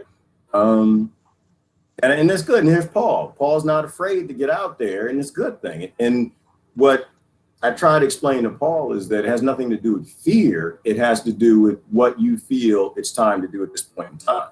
See, to me, I think protesting, my personal opinion, I think right now protesting is because you're lazy. Yeah. I think you're protesting because you're lazy. I think you don't want to do the work. Personally, that's for me. For Paul, that's the right thing to do right now. That's why I don't tell Paul, don't go protest. You want to go protest? Get out there and get your butt out there and protest, man. Black lives matter, white lives. Like the fail is to not do what you feel you're called to do. Tiana, if you feel you need to be out there protesting, get out there and protest. Everybody's got to do their part and fit in where they need to. You got to go, Will? Oh, you just wait. Hey, got the little one. And that's why we have to listen to everyone, listen to ourselves and what we feel we need to be doing, and not try to control others and try to get them to do it. Because if some of us fall into a trap, at least all of us don't fall into the trap. So I'm not against the protest. I'm not for the protest. I respect everyone who's listening to their consciousness and doing what they're feeling led to do. And I'm gonna give a shout out to brother Adam Dingle, and who was the other sister who got out there and protested? Was that you, Tiana? That's somebody else got out there and protested by yourself. See, no, that was me. I do it almost daily. I do my own little protest constantly. and everything is a protest too, right? Like removing your consent is a protest. Or you spend your money or don't spend your money is a protest. So all of these things are protests, but you got to do what you feel called to do. And don't try to force anyone to do what you feel that you're called to do. If you feel you're called I'm to do it, called to do anything that works, whatever works. you went out there, right? You went out there, you put your chair down, you got your lemonade, you got your sign, and you were by your damn self and didn't care if anybody else showed up because you knew it was right to do in that moment. And that's what we need. We need people who feel what's right to do. See, when it's time for me to protest, I don't need anybody to come with me. We used to protest 3 of us at a time. I've done it by myself. We protested with 50. Well, I never got beyond 50. I wish I was a great protest organizer. I never got beyond that. But when it's time to go, you go. You don't need anybody to come with you. You don't need anybody to hold your hand. And if something bad happens to you, it's probably going to trigger everybody else going out there. Right. And that's why I'm saying that there's probably something greater that's going on that we all need to listen to, and not try to force things that aren't ready to go yet. Well, that's where you're absolutely right. Is my frustration on Facebook is I feel like I'm just talking and I'm making no difference. So to make myself feel like I'm making a difference, I make signs and I walk around all day with my signs and I write my message on my clothing and I go out and I start conversations and try to share my experience and my knowledge and my frustrations, and it starts conversations that I'm not able to have on Facebook. I don't feel like I'm reaching enough people on Facebook, so I will say this: you are reaching me. Hang on, brother Paul is back. I got to mute you because you got the echo. You got the set on. Tiana, when you went out and protested, you have no idea what it did to me. It was beautiful. It was poetic. Right? It moved me watching you out there by yourself doing what you had to do. It made me think about when I used to protest. I loved it. It was exciting. I actually wanted to come out and protest with you, but then I stopped. It's like, no, I don't think that it's time for me to do this. And so you're always affecting everybody, Tiana. There was a quote. What was it? Umbrella Academy. One of these shows I watch. And it's about superheroes. And what the guy explained, he's a time traveler or something. He just said, everybody changes the future. Right? Everybody changes time. Every little thing you do has a major effect and ripple in time, affecting millions, if not billions of people in the future. So it was beautiful. You felt called to do it. You didn't care who did it, and you went to go do it. Let's let Brother Paul say, I got to unmute him because my headset. Paul, go for it. Yeah, I just heard you misrepresenting what I was saying completely and totally. So I just wanted to clear up the record. We are marching against the lockdown, against the illegal lockdown, unconstitutional lockdown that is now in effect. We are marching for freedom, and we are not bringing our guns.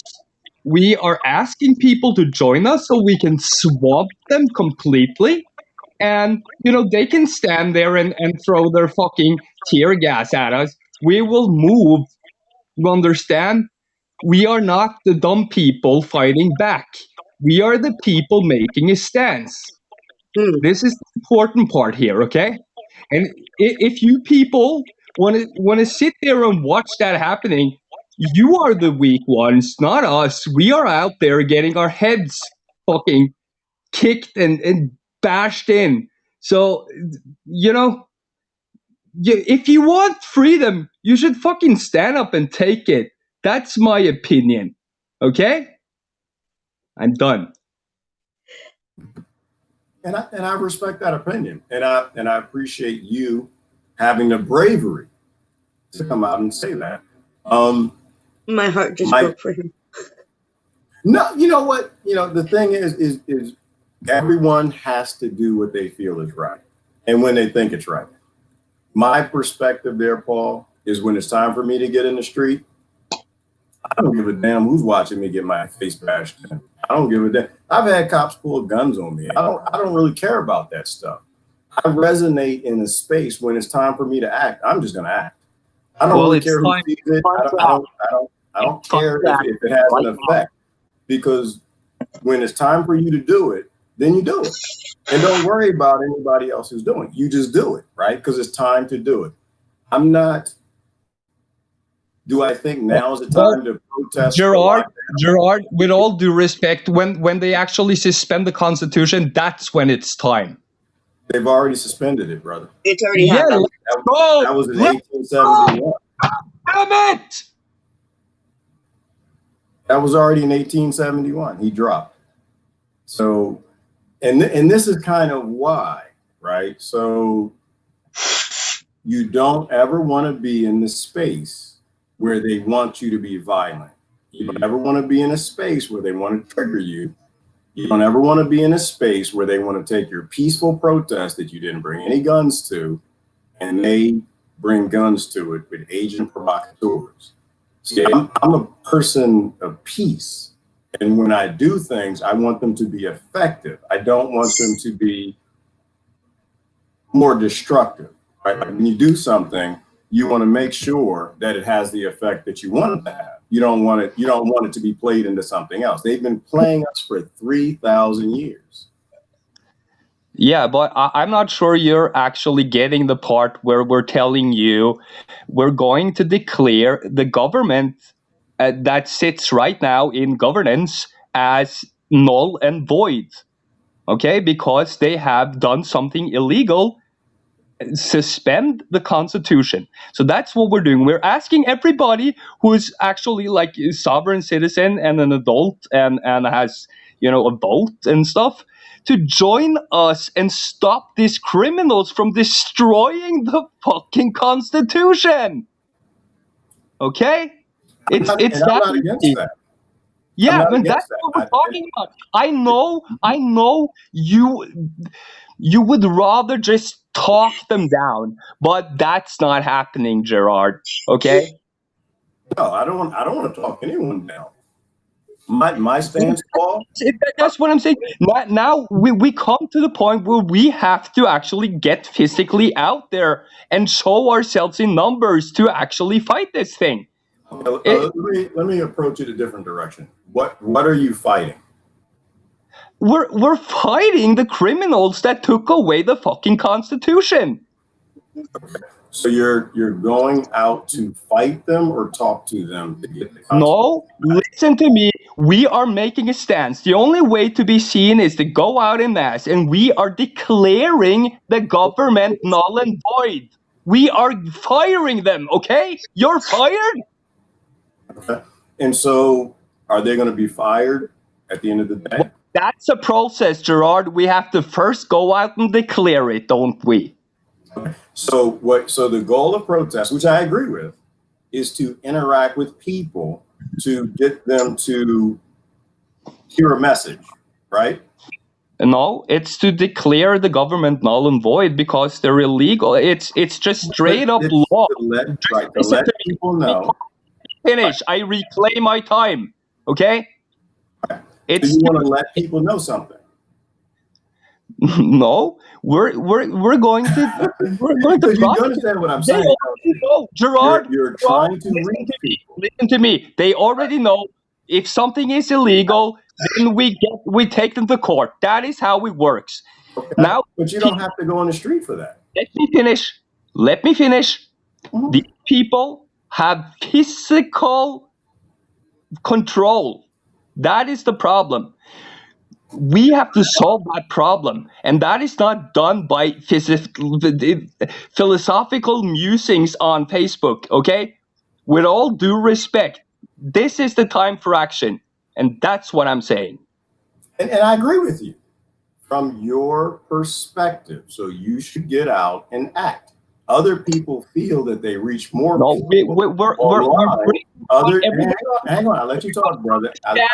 The difference between right and wrong, lawful and unlawful. Everybody who understands the Constitution and what it says, and that's a lot of fucking people.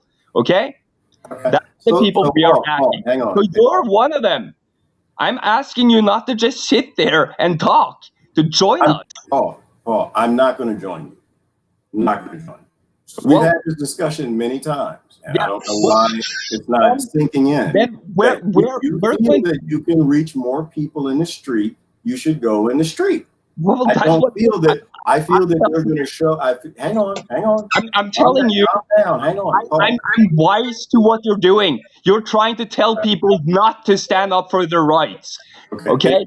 Do not listen to this person. We Everybody can't will have a conversation if do you don't not talk. listen to this person. Go out and march. Make a stance. Do not. Okay. I have to mute you for a second because we can't have a conversation if you keep talking over.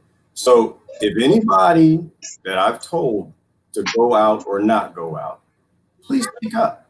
Please speak up. My position is simply this. You have to listen to you. You are your own sovereign. You are on your own authority. If you feel that now's the time to go out in the street, please follow Paul. Paul is a great guy.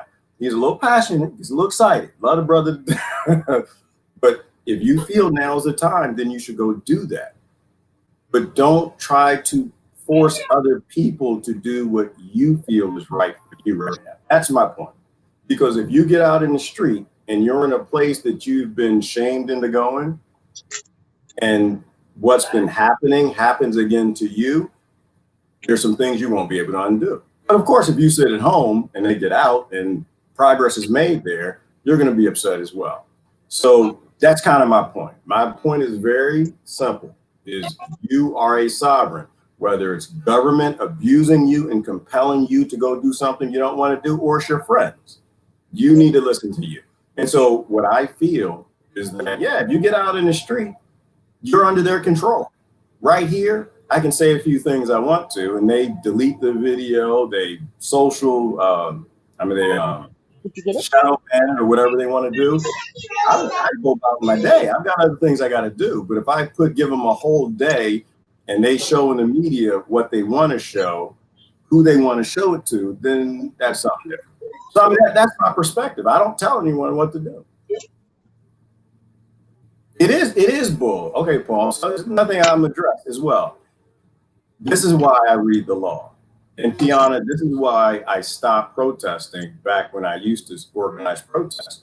It's because when you actually read the law, they don't actually care, right? They've already written the laws that violate the Constitution everywhere. And I never really understood why, right? The whole Bill of Rights, like the one you'll be interested in, Tiana, is the Welfare Reform Act of 1994, right? Where they claim the right, the authority to come in your house and take your children or take them from school. And they pay the states billions of dollars in your tax dollar to take your children. And so the states, who were all cash strapped, tried to figure out, well, how do we, make money? Oh, we grab children, right? And this whole thing it's so far beyond the Constitution and the Bill of Rights, it's psychopathic. But the states who needed the money, because of what they do, they make industries out of problems. And the states who need the money, they started coming up with excuses. Well, if you're poor, if your water gets turned off, if you got too many kids in the room, if you don't have enough beds in the house, we're going to steal your children. Exactly. Right?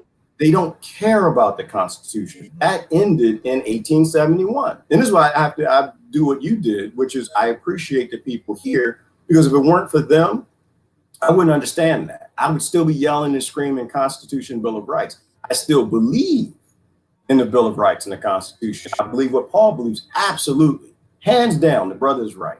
We need, because I think the founding fathers were far ahead of their time.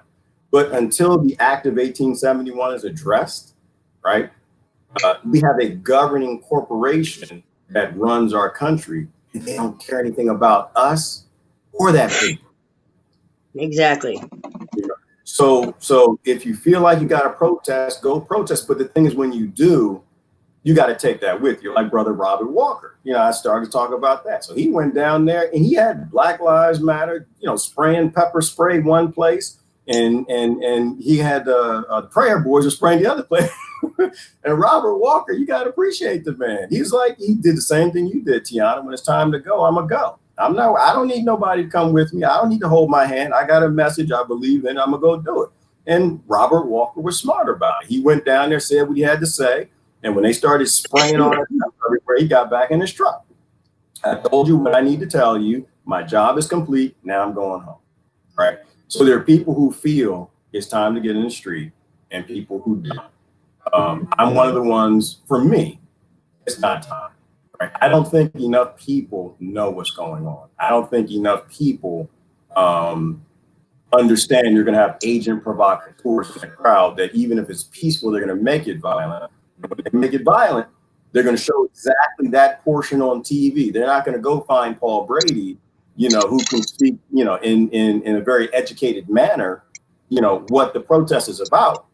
They're going to go find John Blipp, and they're going to ask him. And John Blipp, who knows what the hell he's going to say.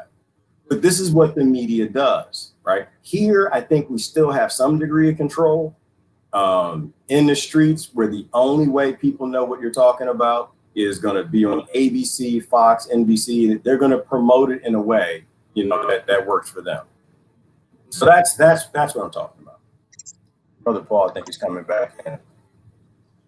Oh, yeah, reclaiming my time, so to speak. This time I'm just going to make a statement, and hopefully I won't be interrupted.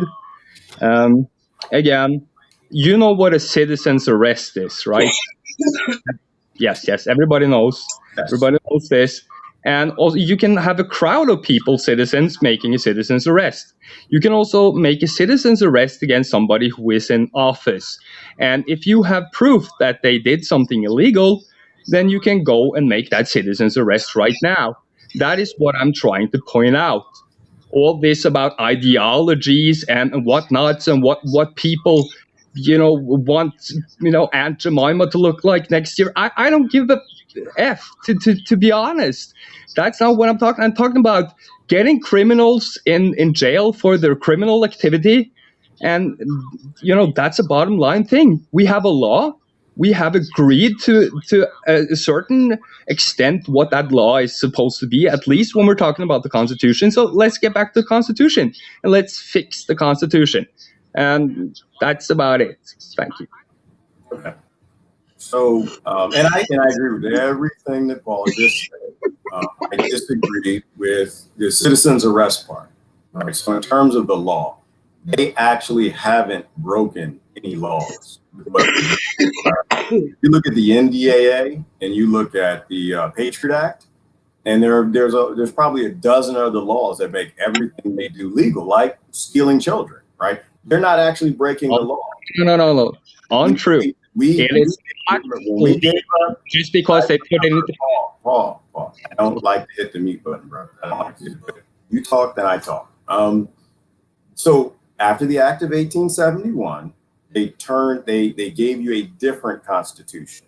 And that constitution, they don't even follow, right? They're a corporation. Corporations don't have to follow any constitutions. They have mission statements, and they only have to follow those. So you would be going down to arrest people in a corporation, staff members, for laws that they're not even obligated to. And this is what I don't think you heard me the first time. We only talk about the Constitution here, okay? We're not talking about technical. All your technical babble is just that, it's babble. We're going down to arrest them anyway, and what you want to deem that in court, that you can defend them if you want to, Gerard. I don't care, okay? We're arresting them. I hope that you don't try to do that, but you can try to do anything that you want to do. See, what I'm saying, I'm explaining to you, is called law. It's not babble. It's just law. No. I'm explaining the law. This is law. Criminal if you go try to arrest anybody in the government for anything. That is against the law. That is breaking the law. That is the. Can you cite the law? Yeah. Freedom of assembly. Okay, it's in the Constitution. That's the law. That supersedes other laws. Okay, if you want to know the law. Principally, I agree with you, Paul. I understand what you're saying, but what I'm saying is you have to talk about actual law. Right? They're not breaking any law. We're serving people arrest warrants. Okay. Okay, arresting because they broke the law, but they didn't break the law. They broke the law. They removed the freedom of assembly. That is against the law. Right, for the republic. We don't have the republic anymore. Oh, no. We are citizens. We are free citizens. That is the only thing that matters. You're not free. You're a commodity with me. No. That is apologetic behavior. Okay, No, I'm that's not. just I'm not. law. That's I how they do play. not consent. Do you Good. hear me, That's Gerard? good. Yes. We Yes. do not consent to this. So Do you not can consent. stop But be repeating it wise. over and over again. It is null. It is void. It is not in action. Don't you understand? They can call it what they want. Okay? We have deemed their actions criminal. We are going to arrest them. Okay? You've I deemed think their he's actions referring to natural law, not legal law. criminal. No, And I agree. Natural law, he does not consent. I agree from that perspective. Yes. The Constitution is a law. If you don't understand that, you don't understand fucking America. The Constitution is irrelevant. They've nullified it. Yeah, No, I don't not for understand us. America. See, Not see, for us. You can't just nullify a constitution. That's what I'm saying. But they didn't. They just got rid of it when they got rid of the Oh republic. my God. They threw it out the window. That's what they made you think, okay? No, that's the Act of 1871, the Washington, D.C. Act. Oh, just go read it. Sign that contract first. We never signed any contract like You that. didn't have to. Your Congress did. That's not how it works. The president and the Congress did. Get it? You're defending their system. No, I'm explaining to you how poke at it. Don't go and poke. I'm gonna poke at it, Gerard. I'm gonna poke fucking hard. You have to do what you have to do. I'm explaining to you how to fight the system that you don't like. I don't have to explain anything. I know this better than you. Okay. Okay. I mean, I've spoken my piece. If you go down to arrest the most violent people this planet has we're ever not going seen, down. We're protected serving by arrest millions warrants. of You don't have to be physically there. You don't have to. You don't have to give that paper to those people. You don't have to grab them. We just declare their actions illegal. We'll tell them that they are technically under arrest, but as long as they are in control of the military and police, of course, we can't physically do that. But that's how it is. Do you get this part? I get the part up to where you tell the most violent people on the planet you're going to arrest. Yeah, that's what we're doing, Gerard. We're telling them. Okay, we're telling them. So what is telling them going to accomplish? Well, that's the first thing. It's going to empower people to understand that they have actually rights here in this context. So I guess Gerard was a bit right. I'm giving people a message, yes. But that's where you and I have to part ways. Like, I agree with what you want to do. I disagree with the reality of it. Well, it's what we have to do, Gerard. But I have to don't have any options. You don't have any options or solutions for this at all. Would you like to hear about the Venus Project or the Zeitgeist movement? That's what we're doing. They're stopping us. They're putting laws in place for us to not do our projects. I'm right here on 158 I'm going to say it another way. Let me say it another way. Project if you want to. We're real people. We have the resources, okay? But we need to stop those criminals from actually stopping people from being part of it. We agree, brother. We agree. But listen, well, I'm going to say it in a different way. So we're in a Chinese finger trap, right? No. No fear-mongering bullshit. What they want is you to acknowledge the pressure. Give me your solution, then. Don't give me more fear-mongering crap. Give me your solution, Gerard.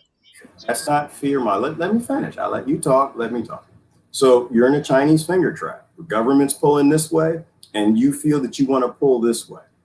The only way out of the trap isn't to acknowledge the pressure that they're pulling. Is to let go. I've already pulled my fingers off, Gerard. So you can't pull your finger out of the Chinese finger trap, right? The original ones have spikes that go into your fingers, right? The harder you pull, you can pull your finger off. I'm pulling my finger off. Right. So the only way to get out of Chinese finger trap is you release the pressure, and then you can take your fingers out. So what I'm saying is that you're walking into what they want you to. I'm trying to talk to you in the way Beaufont talks to me. He's very condescending. He's very weird guy who makes anus cakes and cupcakes and stuff. And he explains things to me in this way. How's an anus cake? What he makes anus cakes. So what you're doing in actually going down is you're acknowledging they have the authority to give you your constitution back. You're acknowledging their authority and rule over you as your government. What I'm saying in this world is they're actually not my government. My government is a republic. They were closed up a long time ago. United States Incorporated, I'm not actually interested in. You know, I have no interest in what they're doing, where they're going, what they're up to. If they show up in my community to do bad things, I'm going to do what I do to anybody that shows up in my community to do bad things. But giving them any more of my attention, my energy, my Sharpie ink, my signs, my paper, my time, I don't want to do. I don't want to vote for them. I don't want to vote against them. I just think we need to walk away from the system altogether. Everybody. That's very philosophical, but we need to go and actually get those people out of. I don't want you to go and get the people, Paul. I love you. I don't want you to go get the people because I know what these monsters will do. But that's the whole point. Don't you understand? If I die as a martyr, maybe somebody will wake up. People die every day as martyrs, Paul. I don't want you to be one of them. Well, I'm the one who's live right now. What's that? I'm live right now. You are, and I want you to stay that way. I know that these people don't give a damn about you. I know that they'll say that only black lives don't matter. Paul, maybe I should commit the public suicide so I make a point.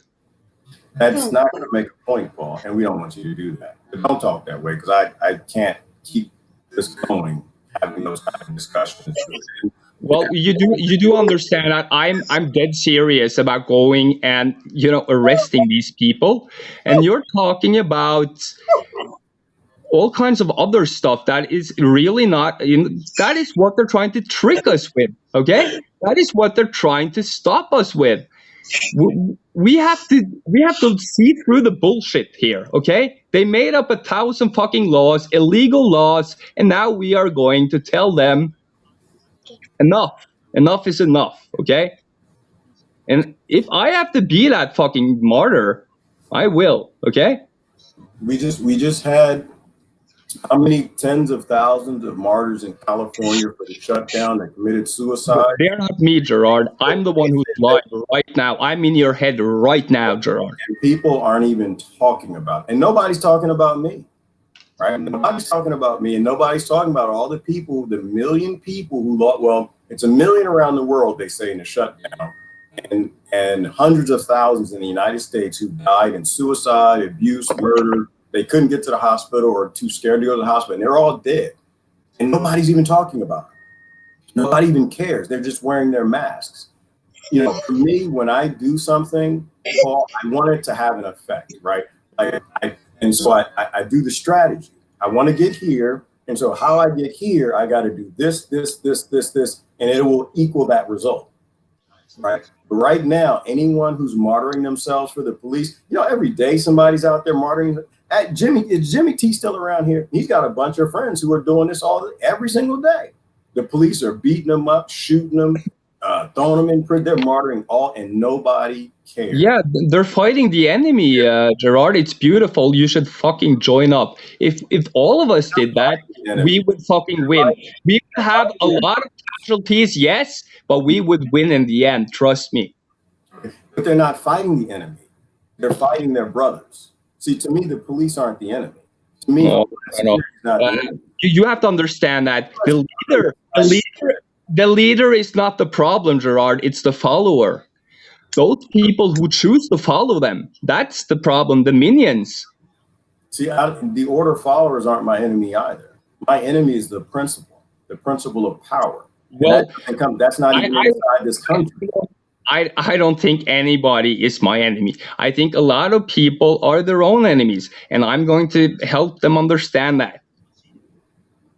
I agree with that. I am my own worst enemy. Absolutely agree with that. I think everybody is their own worst enemy.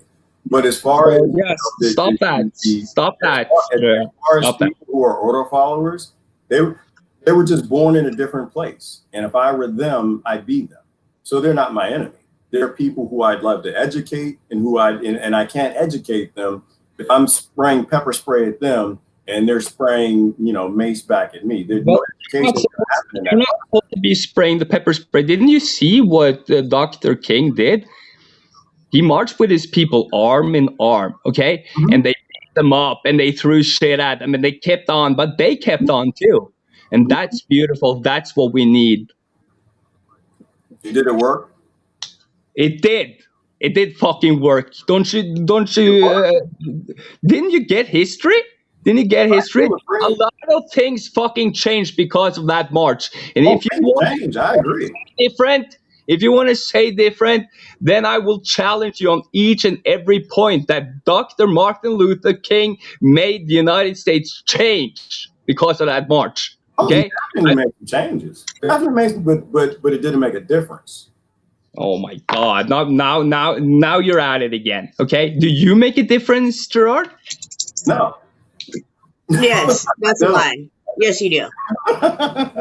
I don't. Because you know why? I'm still Tiana. I'm at the cotton plantation right now. Everything makes a difference. Everything helps. Everything helps. Hmm? Everything helps, okay? Everybody who ever said anything against tyranny, that helped. Thank you very much. I agree with that. I said me. I said I didn't make a difference. I'm eating some nuts right now. Well, you're random. I'm not helping nothing. You're too random. So that's not true. I think you underestimate yourself way too much, Gerard. You don't give yourself enough credit for what you're really doing. He's being facetious. Yeah, he's being silly right now. He's Paul likes to tell me I don't do nothing, so I was joking. He picked up on the joke. No, he's being funny. Here's my point: is that Martin Luther King made changes, but we have a lot more to make, right? John Lennon made changes, right? JFK made changes. Harriet Tubman made changes. It wasn't even them as a person. There were puppets. It was the concept. It was a unity. It had nothing to do with him. Yeah. The idea where we missed it is we never took on the principle. We always take on the enemy of the time at a certain level. We never took on the principle. And the principle that all of them, I'm allowed to say, y'all can disagree if you want, is they took on the principle of authority. They took on the principle of slavery. They took on the principle of power, that one person has the power over others, right? Or another. And because they won something at their time, they brought about some changes at their time. The core negative, dark vibration principle, whatever you want to call it, is still in play. It's still in place, and it's more powerful today than it was back then, right? Because we're all slaves. We're not even slaves, right? Slaves get their masters care about them to a degree. Slaves get free health care. They get houses. They get food. This picture behind me, these are Texans, right? They're all lined up. 10,000 people lined up for food. We are commodities, right? And this is why I think the expression you're looking for is cattle. Cattle, or in Hebrew it's goyim. We are goyim. Yeah, I don't know anything. Y'all keep posting it, and it keeps making me hungry. I keep thinking about Latin food. So, what is goyim? Explain that to me. Cattle. Cattle. She can explain it. Yeah. Well, we are. That's what we're chattel, and we make our kids proud chattel. Well, proud goyim. Right? Oh, you're the one, Paul. You keep posting about goyim. Like we make. Hey, I'm not proud. But we give them this system, right? We put them in. I did. My kids in kindergarten. I put my kids in middle school. I taught them the Bill of Rights. I taught them the Constitution. I gave them all these lies that I was taught in civics, that they're free and that they'll have a good life if they just go pick a field that one of the billionaires tells them that allows them to pick. In a college, gets a degree, goes to be a slave on a plantation for the 0.01% to build a world for them. That's chattel. Right. And so where we are in our current generation is we're seeing a bigger picture than what Dr. King saw. We're seeing a bigger picture than what Lenin saw. We're seeing a bigger picture than what Gandhi or all the rest of them saw. And so we need to, in our day, take action in an effective way to once and for all put this beast to bed. Right? We have not put slavery to bed. We're all worse than slavery. We're Goyim. We need to put this to bed finally, or it's just going to change its name. It's going to flip and do something else. It's going to pull a 13th Amendment, right? You emancipate the slaves, but then you make everybody across the country capable of being a slave. And that's what they did, right? Slavery never ended. It just keeps changing its name. Yeah, exactly. Is that we have to fight this at the principle level, because if we don't ever get the base of it, all it's going to do is change its name and walk us into its new slavery. Which means sure we need to end the dependency of utilities, of food, we need to take back our that's what Paul nailed. Livelihood. Let me say something. We disagree on the protest. Paul nails this. When we need to build strong communities, we need to build food, sustainable systems. You have to understand that some of these people see themselves as appointed by God to rule over other people. They do, and that's got to come to an end. Absolutely right. Absolutely right. Yeah, I think you know where I'm going with this. Yeah, but but that's attached to that principle of power and authority. Whether people feel they got that for vaccines because they believe in medicine, whether they feel they got that because they're Democrats and it's more of them, or they're Republicans and it's more of them, or they got this book and this scripture and they feel that they can tell other people what to do. So we have to get past this idea that all the gods and natural law don't agree with, right? Everybody has free will. Well, that means everybody needs to grow up. Children follow their parents, and that's why we're so easy to control. We're used to being told what to do. We are. Look what Riley just said. We like being ruled, and that's got to get addressed. That I think is the core problem there, brother, is that for some weird reason, and I can't understand it, as much as I read and philosophize, and I know that can get annoying, brother, and I apologize for that. My mind goes places, man. I try to slow it down, but it keeps running places. Yeah. There's something about us that makes us want to be slaves. Yeah, well, I can explain that. That's an easy one. That's an easy one. Sure, not individual. Right. Some of us are waking up individually, but as a majority, it's the same as safety. If somebody's making the decisions for you, you feel safer, you feel protected. Of course, we see that's not the case, but that is what your psychology tells you. This is how you were raised with the parents and stuff. So mom knows best and dad knows better and all that kind of stuff. And that gives you a false sense of security. And that's what they keep on pushing on people, But I like how Chris Lewis said a few days ago. He said it was cowardice and fear. He said people vote because they're lazy. People vote because they're cowards. Because they can just go vote, say, oh, somebody else's job. They get to go do it. I'm gonna sit home. I'm gonna go back to work. I'm gonna do whatever. And I think that's what it is. It to a degree, it's cowardice and it's fear. It's very convenient. I want master. Yeah. I want master to run the plantation. I want a leader. I want a hero, which means I got to have a villain. Yep. Donald Trump is Jesus or Donald Trump is Satan, right? Barack Obama is Jesus or Barack Obama is Satan. Yeah, and that's why we keep on buying those puppets. We want those puppets. Yeah, you're fired. You're hired. Yeah. Absolutely. And it changes nothing. I sit back and I appreciate all my political friends, but I disagree with them on this concept that anything's changing. No, things are changing. But I think we're getting deeper and deeper and deeper. Every president write more laws. Every administration, president maybe that part doesn't matter. The administration write more laws. They lock us in more bureaucratically. We lose more freedoms. They drop more bombs, and it just steadily gets worse. Yeah, and of course we're steadily being or getting used to living in this slavery. And that's a few of us are totally on the other side of this. We do not want anything like that in action, while the majority of people on this planet, they want safety, they want convenience, they want security. So if you can take away people's freedom in exchange for security, yeah, you get where I'm going with this. Absolutely. You trade security for freedom, and you lose both. I was going to hit Robert Walker. He had a question, which I'm sorry, Robert Walker. I said Robert Walker. I meant Robert Walton. Robert Walton was the one doing the protest. So yeah, he's actually the leader of my fan club, by the way.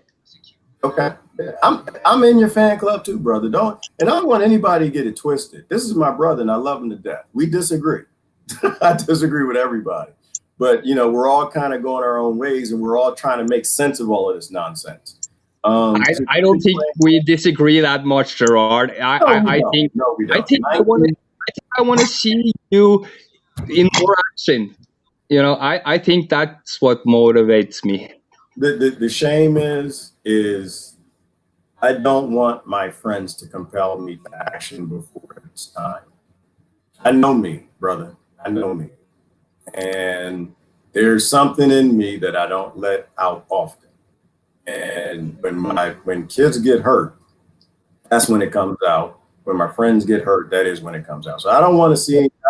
This is the time, Gerard. If you ever had any reason to get angry, kids are already being hurt. Oh, brother, I wish I could show you the anger that's in me. I really do. I hide. You have the fire in you. On rare occasion, it might pop out, but it's in me. And this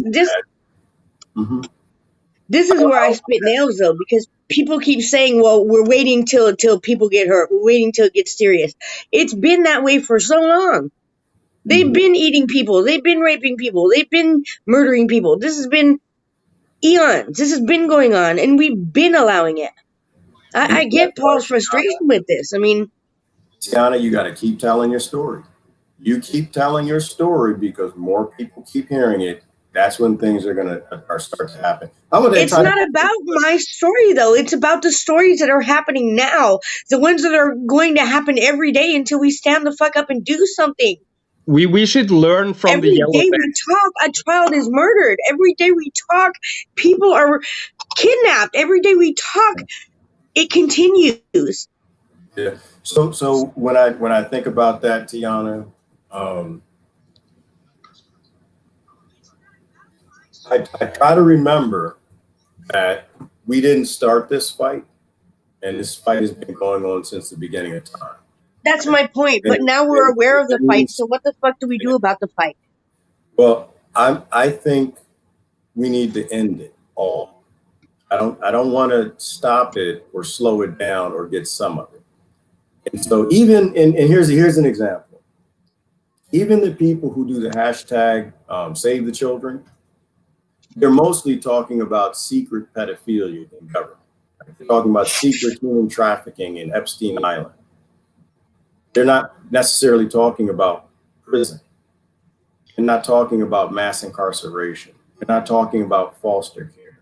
They're not talking about, all the different ways that humans are being trafficked. So we all have a lot of reading to do. We all have a lot more learning to do. We all have a lot more talking to do. So what I want, I don't mean to hang on, Paul, hang on.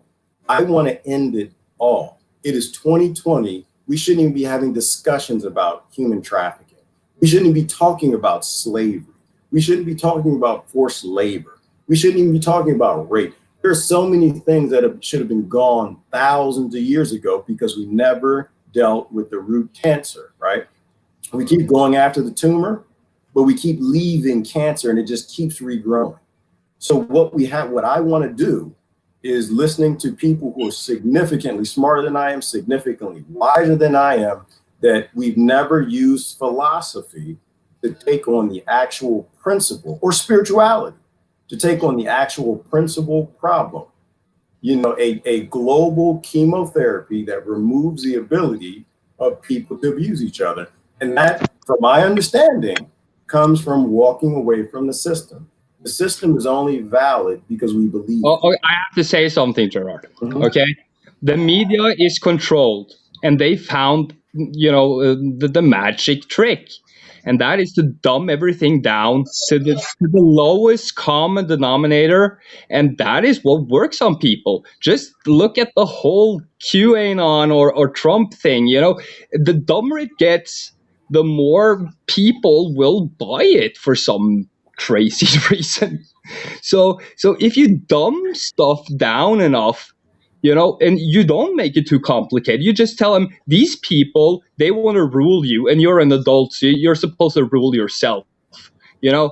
Just make it as easy as possible for them. Maybe you'll release them from the matrix mind or whatever.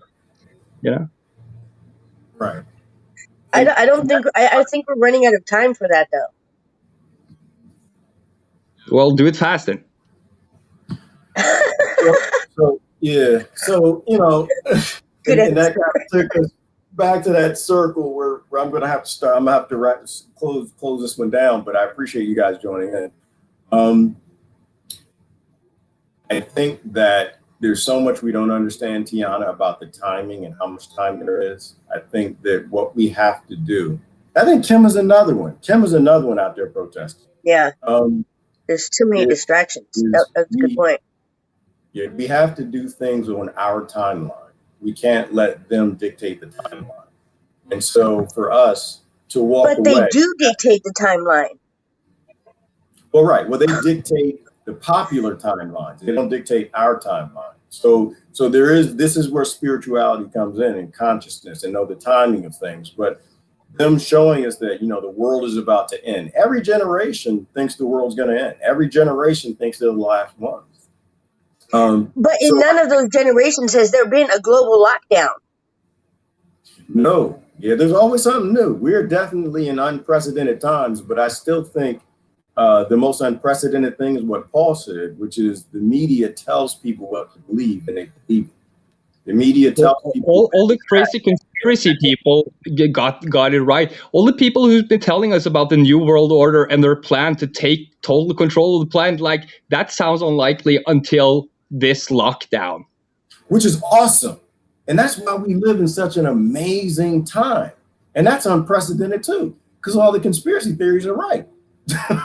All the, the ones fighting the globalists, the New World Order, and this 13 families that want to control everything, and the WHO and the UN, they even have a website. So we live in great times. And I think that's where I think we have to be very methodical with what we do. We have to play that chess game for the chess game that they play, not the check. 5D chess, Trump chess. Well, right. Well, it means that we have to almost defy our emotions, right? Because they control our emotions. The television, the media. And so everything we do, it needs to be very well thought out. Every time we act, it needs to be in the right time, not a timing of their choosing. Where we choose to stand up needs to be in a place of our choosing, not of their own. So what do you think? That's how I'm thinking. Mm-hmm. What do you think is the next one, though? Alien invasion or reptilian overlords? Listen, I prefer the alien invasion, brother. I do. You know me. Yeah. But I don't think they have to. They literally got people scared of something invisible in the air. Why would they waste the film projectors and the holograms? Yeah, exactly. They already have neighbors turning on neighbors. They already have people fussing and fighting and acting a fool over this. It's just like they really don't have to go beyond it, right? They got the whole, Black Lives Matter. Suicide all-time high. Right. They got the world the way they want it. I don't think I want alien invasion. Well, I think they're preparing for that, though, to be honest with you, which doesn't make any sense. Or I don't know why they would show a Space Force craft on the news. Right? The Like whole thing, the more they can make you believe, the more power they have over you. So if it sounds pretty strange, like don't let that surprise you. It's going to get weirder, dude. I believe weirder, but I want the Stay Puft Man. I want the Stay Puft Man to come over the hill, or Godzilla. I want something a little more fun. Well, Like the well, Invisible Guard. he would take out all the baddies, so they can't do him. I would love to see superheroes come back. Where's Wonder Woman? Did they ever exist? That's cheating. Don't do that. If Wonder Woman comes back, we're gonna have some issues if she's wearing what she's wearing and she looked like Aaron Gray and got an invisible flying ship. Can defy some people have written a lot of like long theses about how the whole superhero thing is like mind programming from America. 100%. Yeah.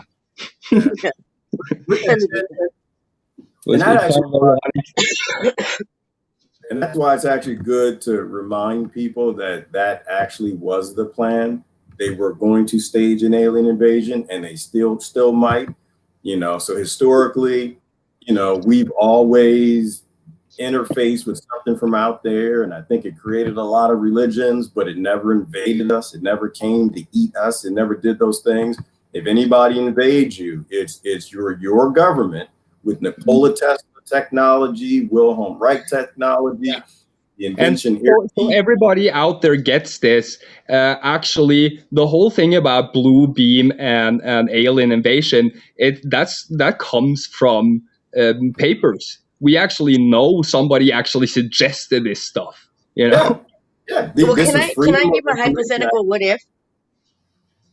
What if? I'm thinking aliens are like the secondary plan.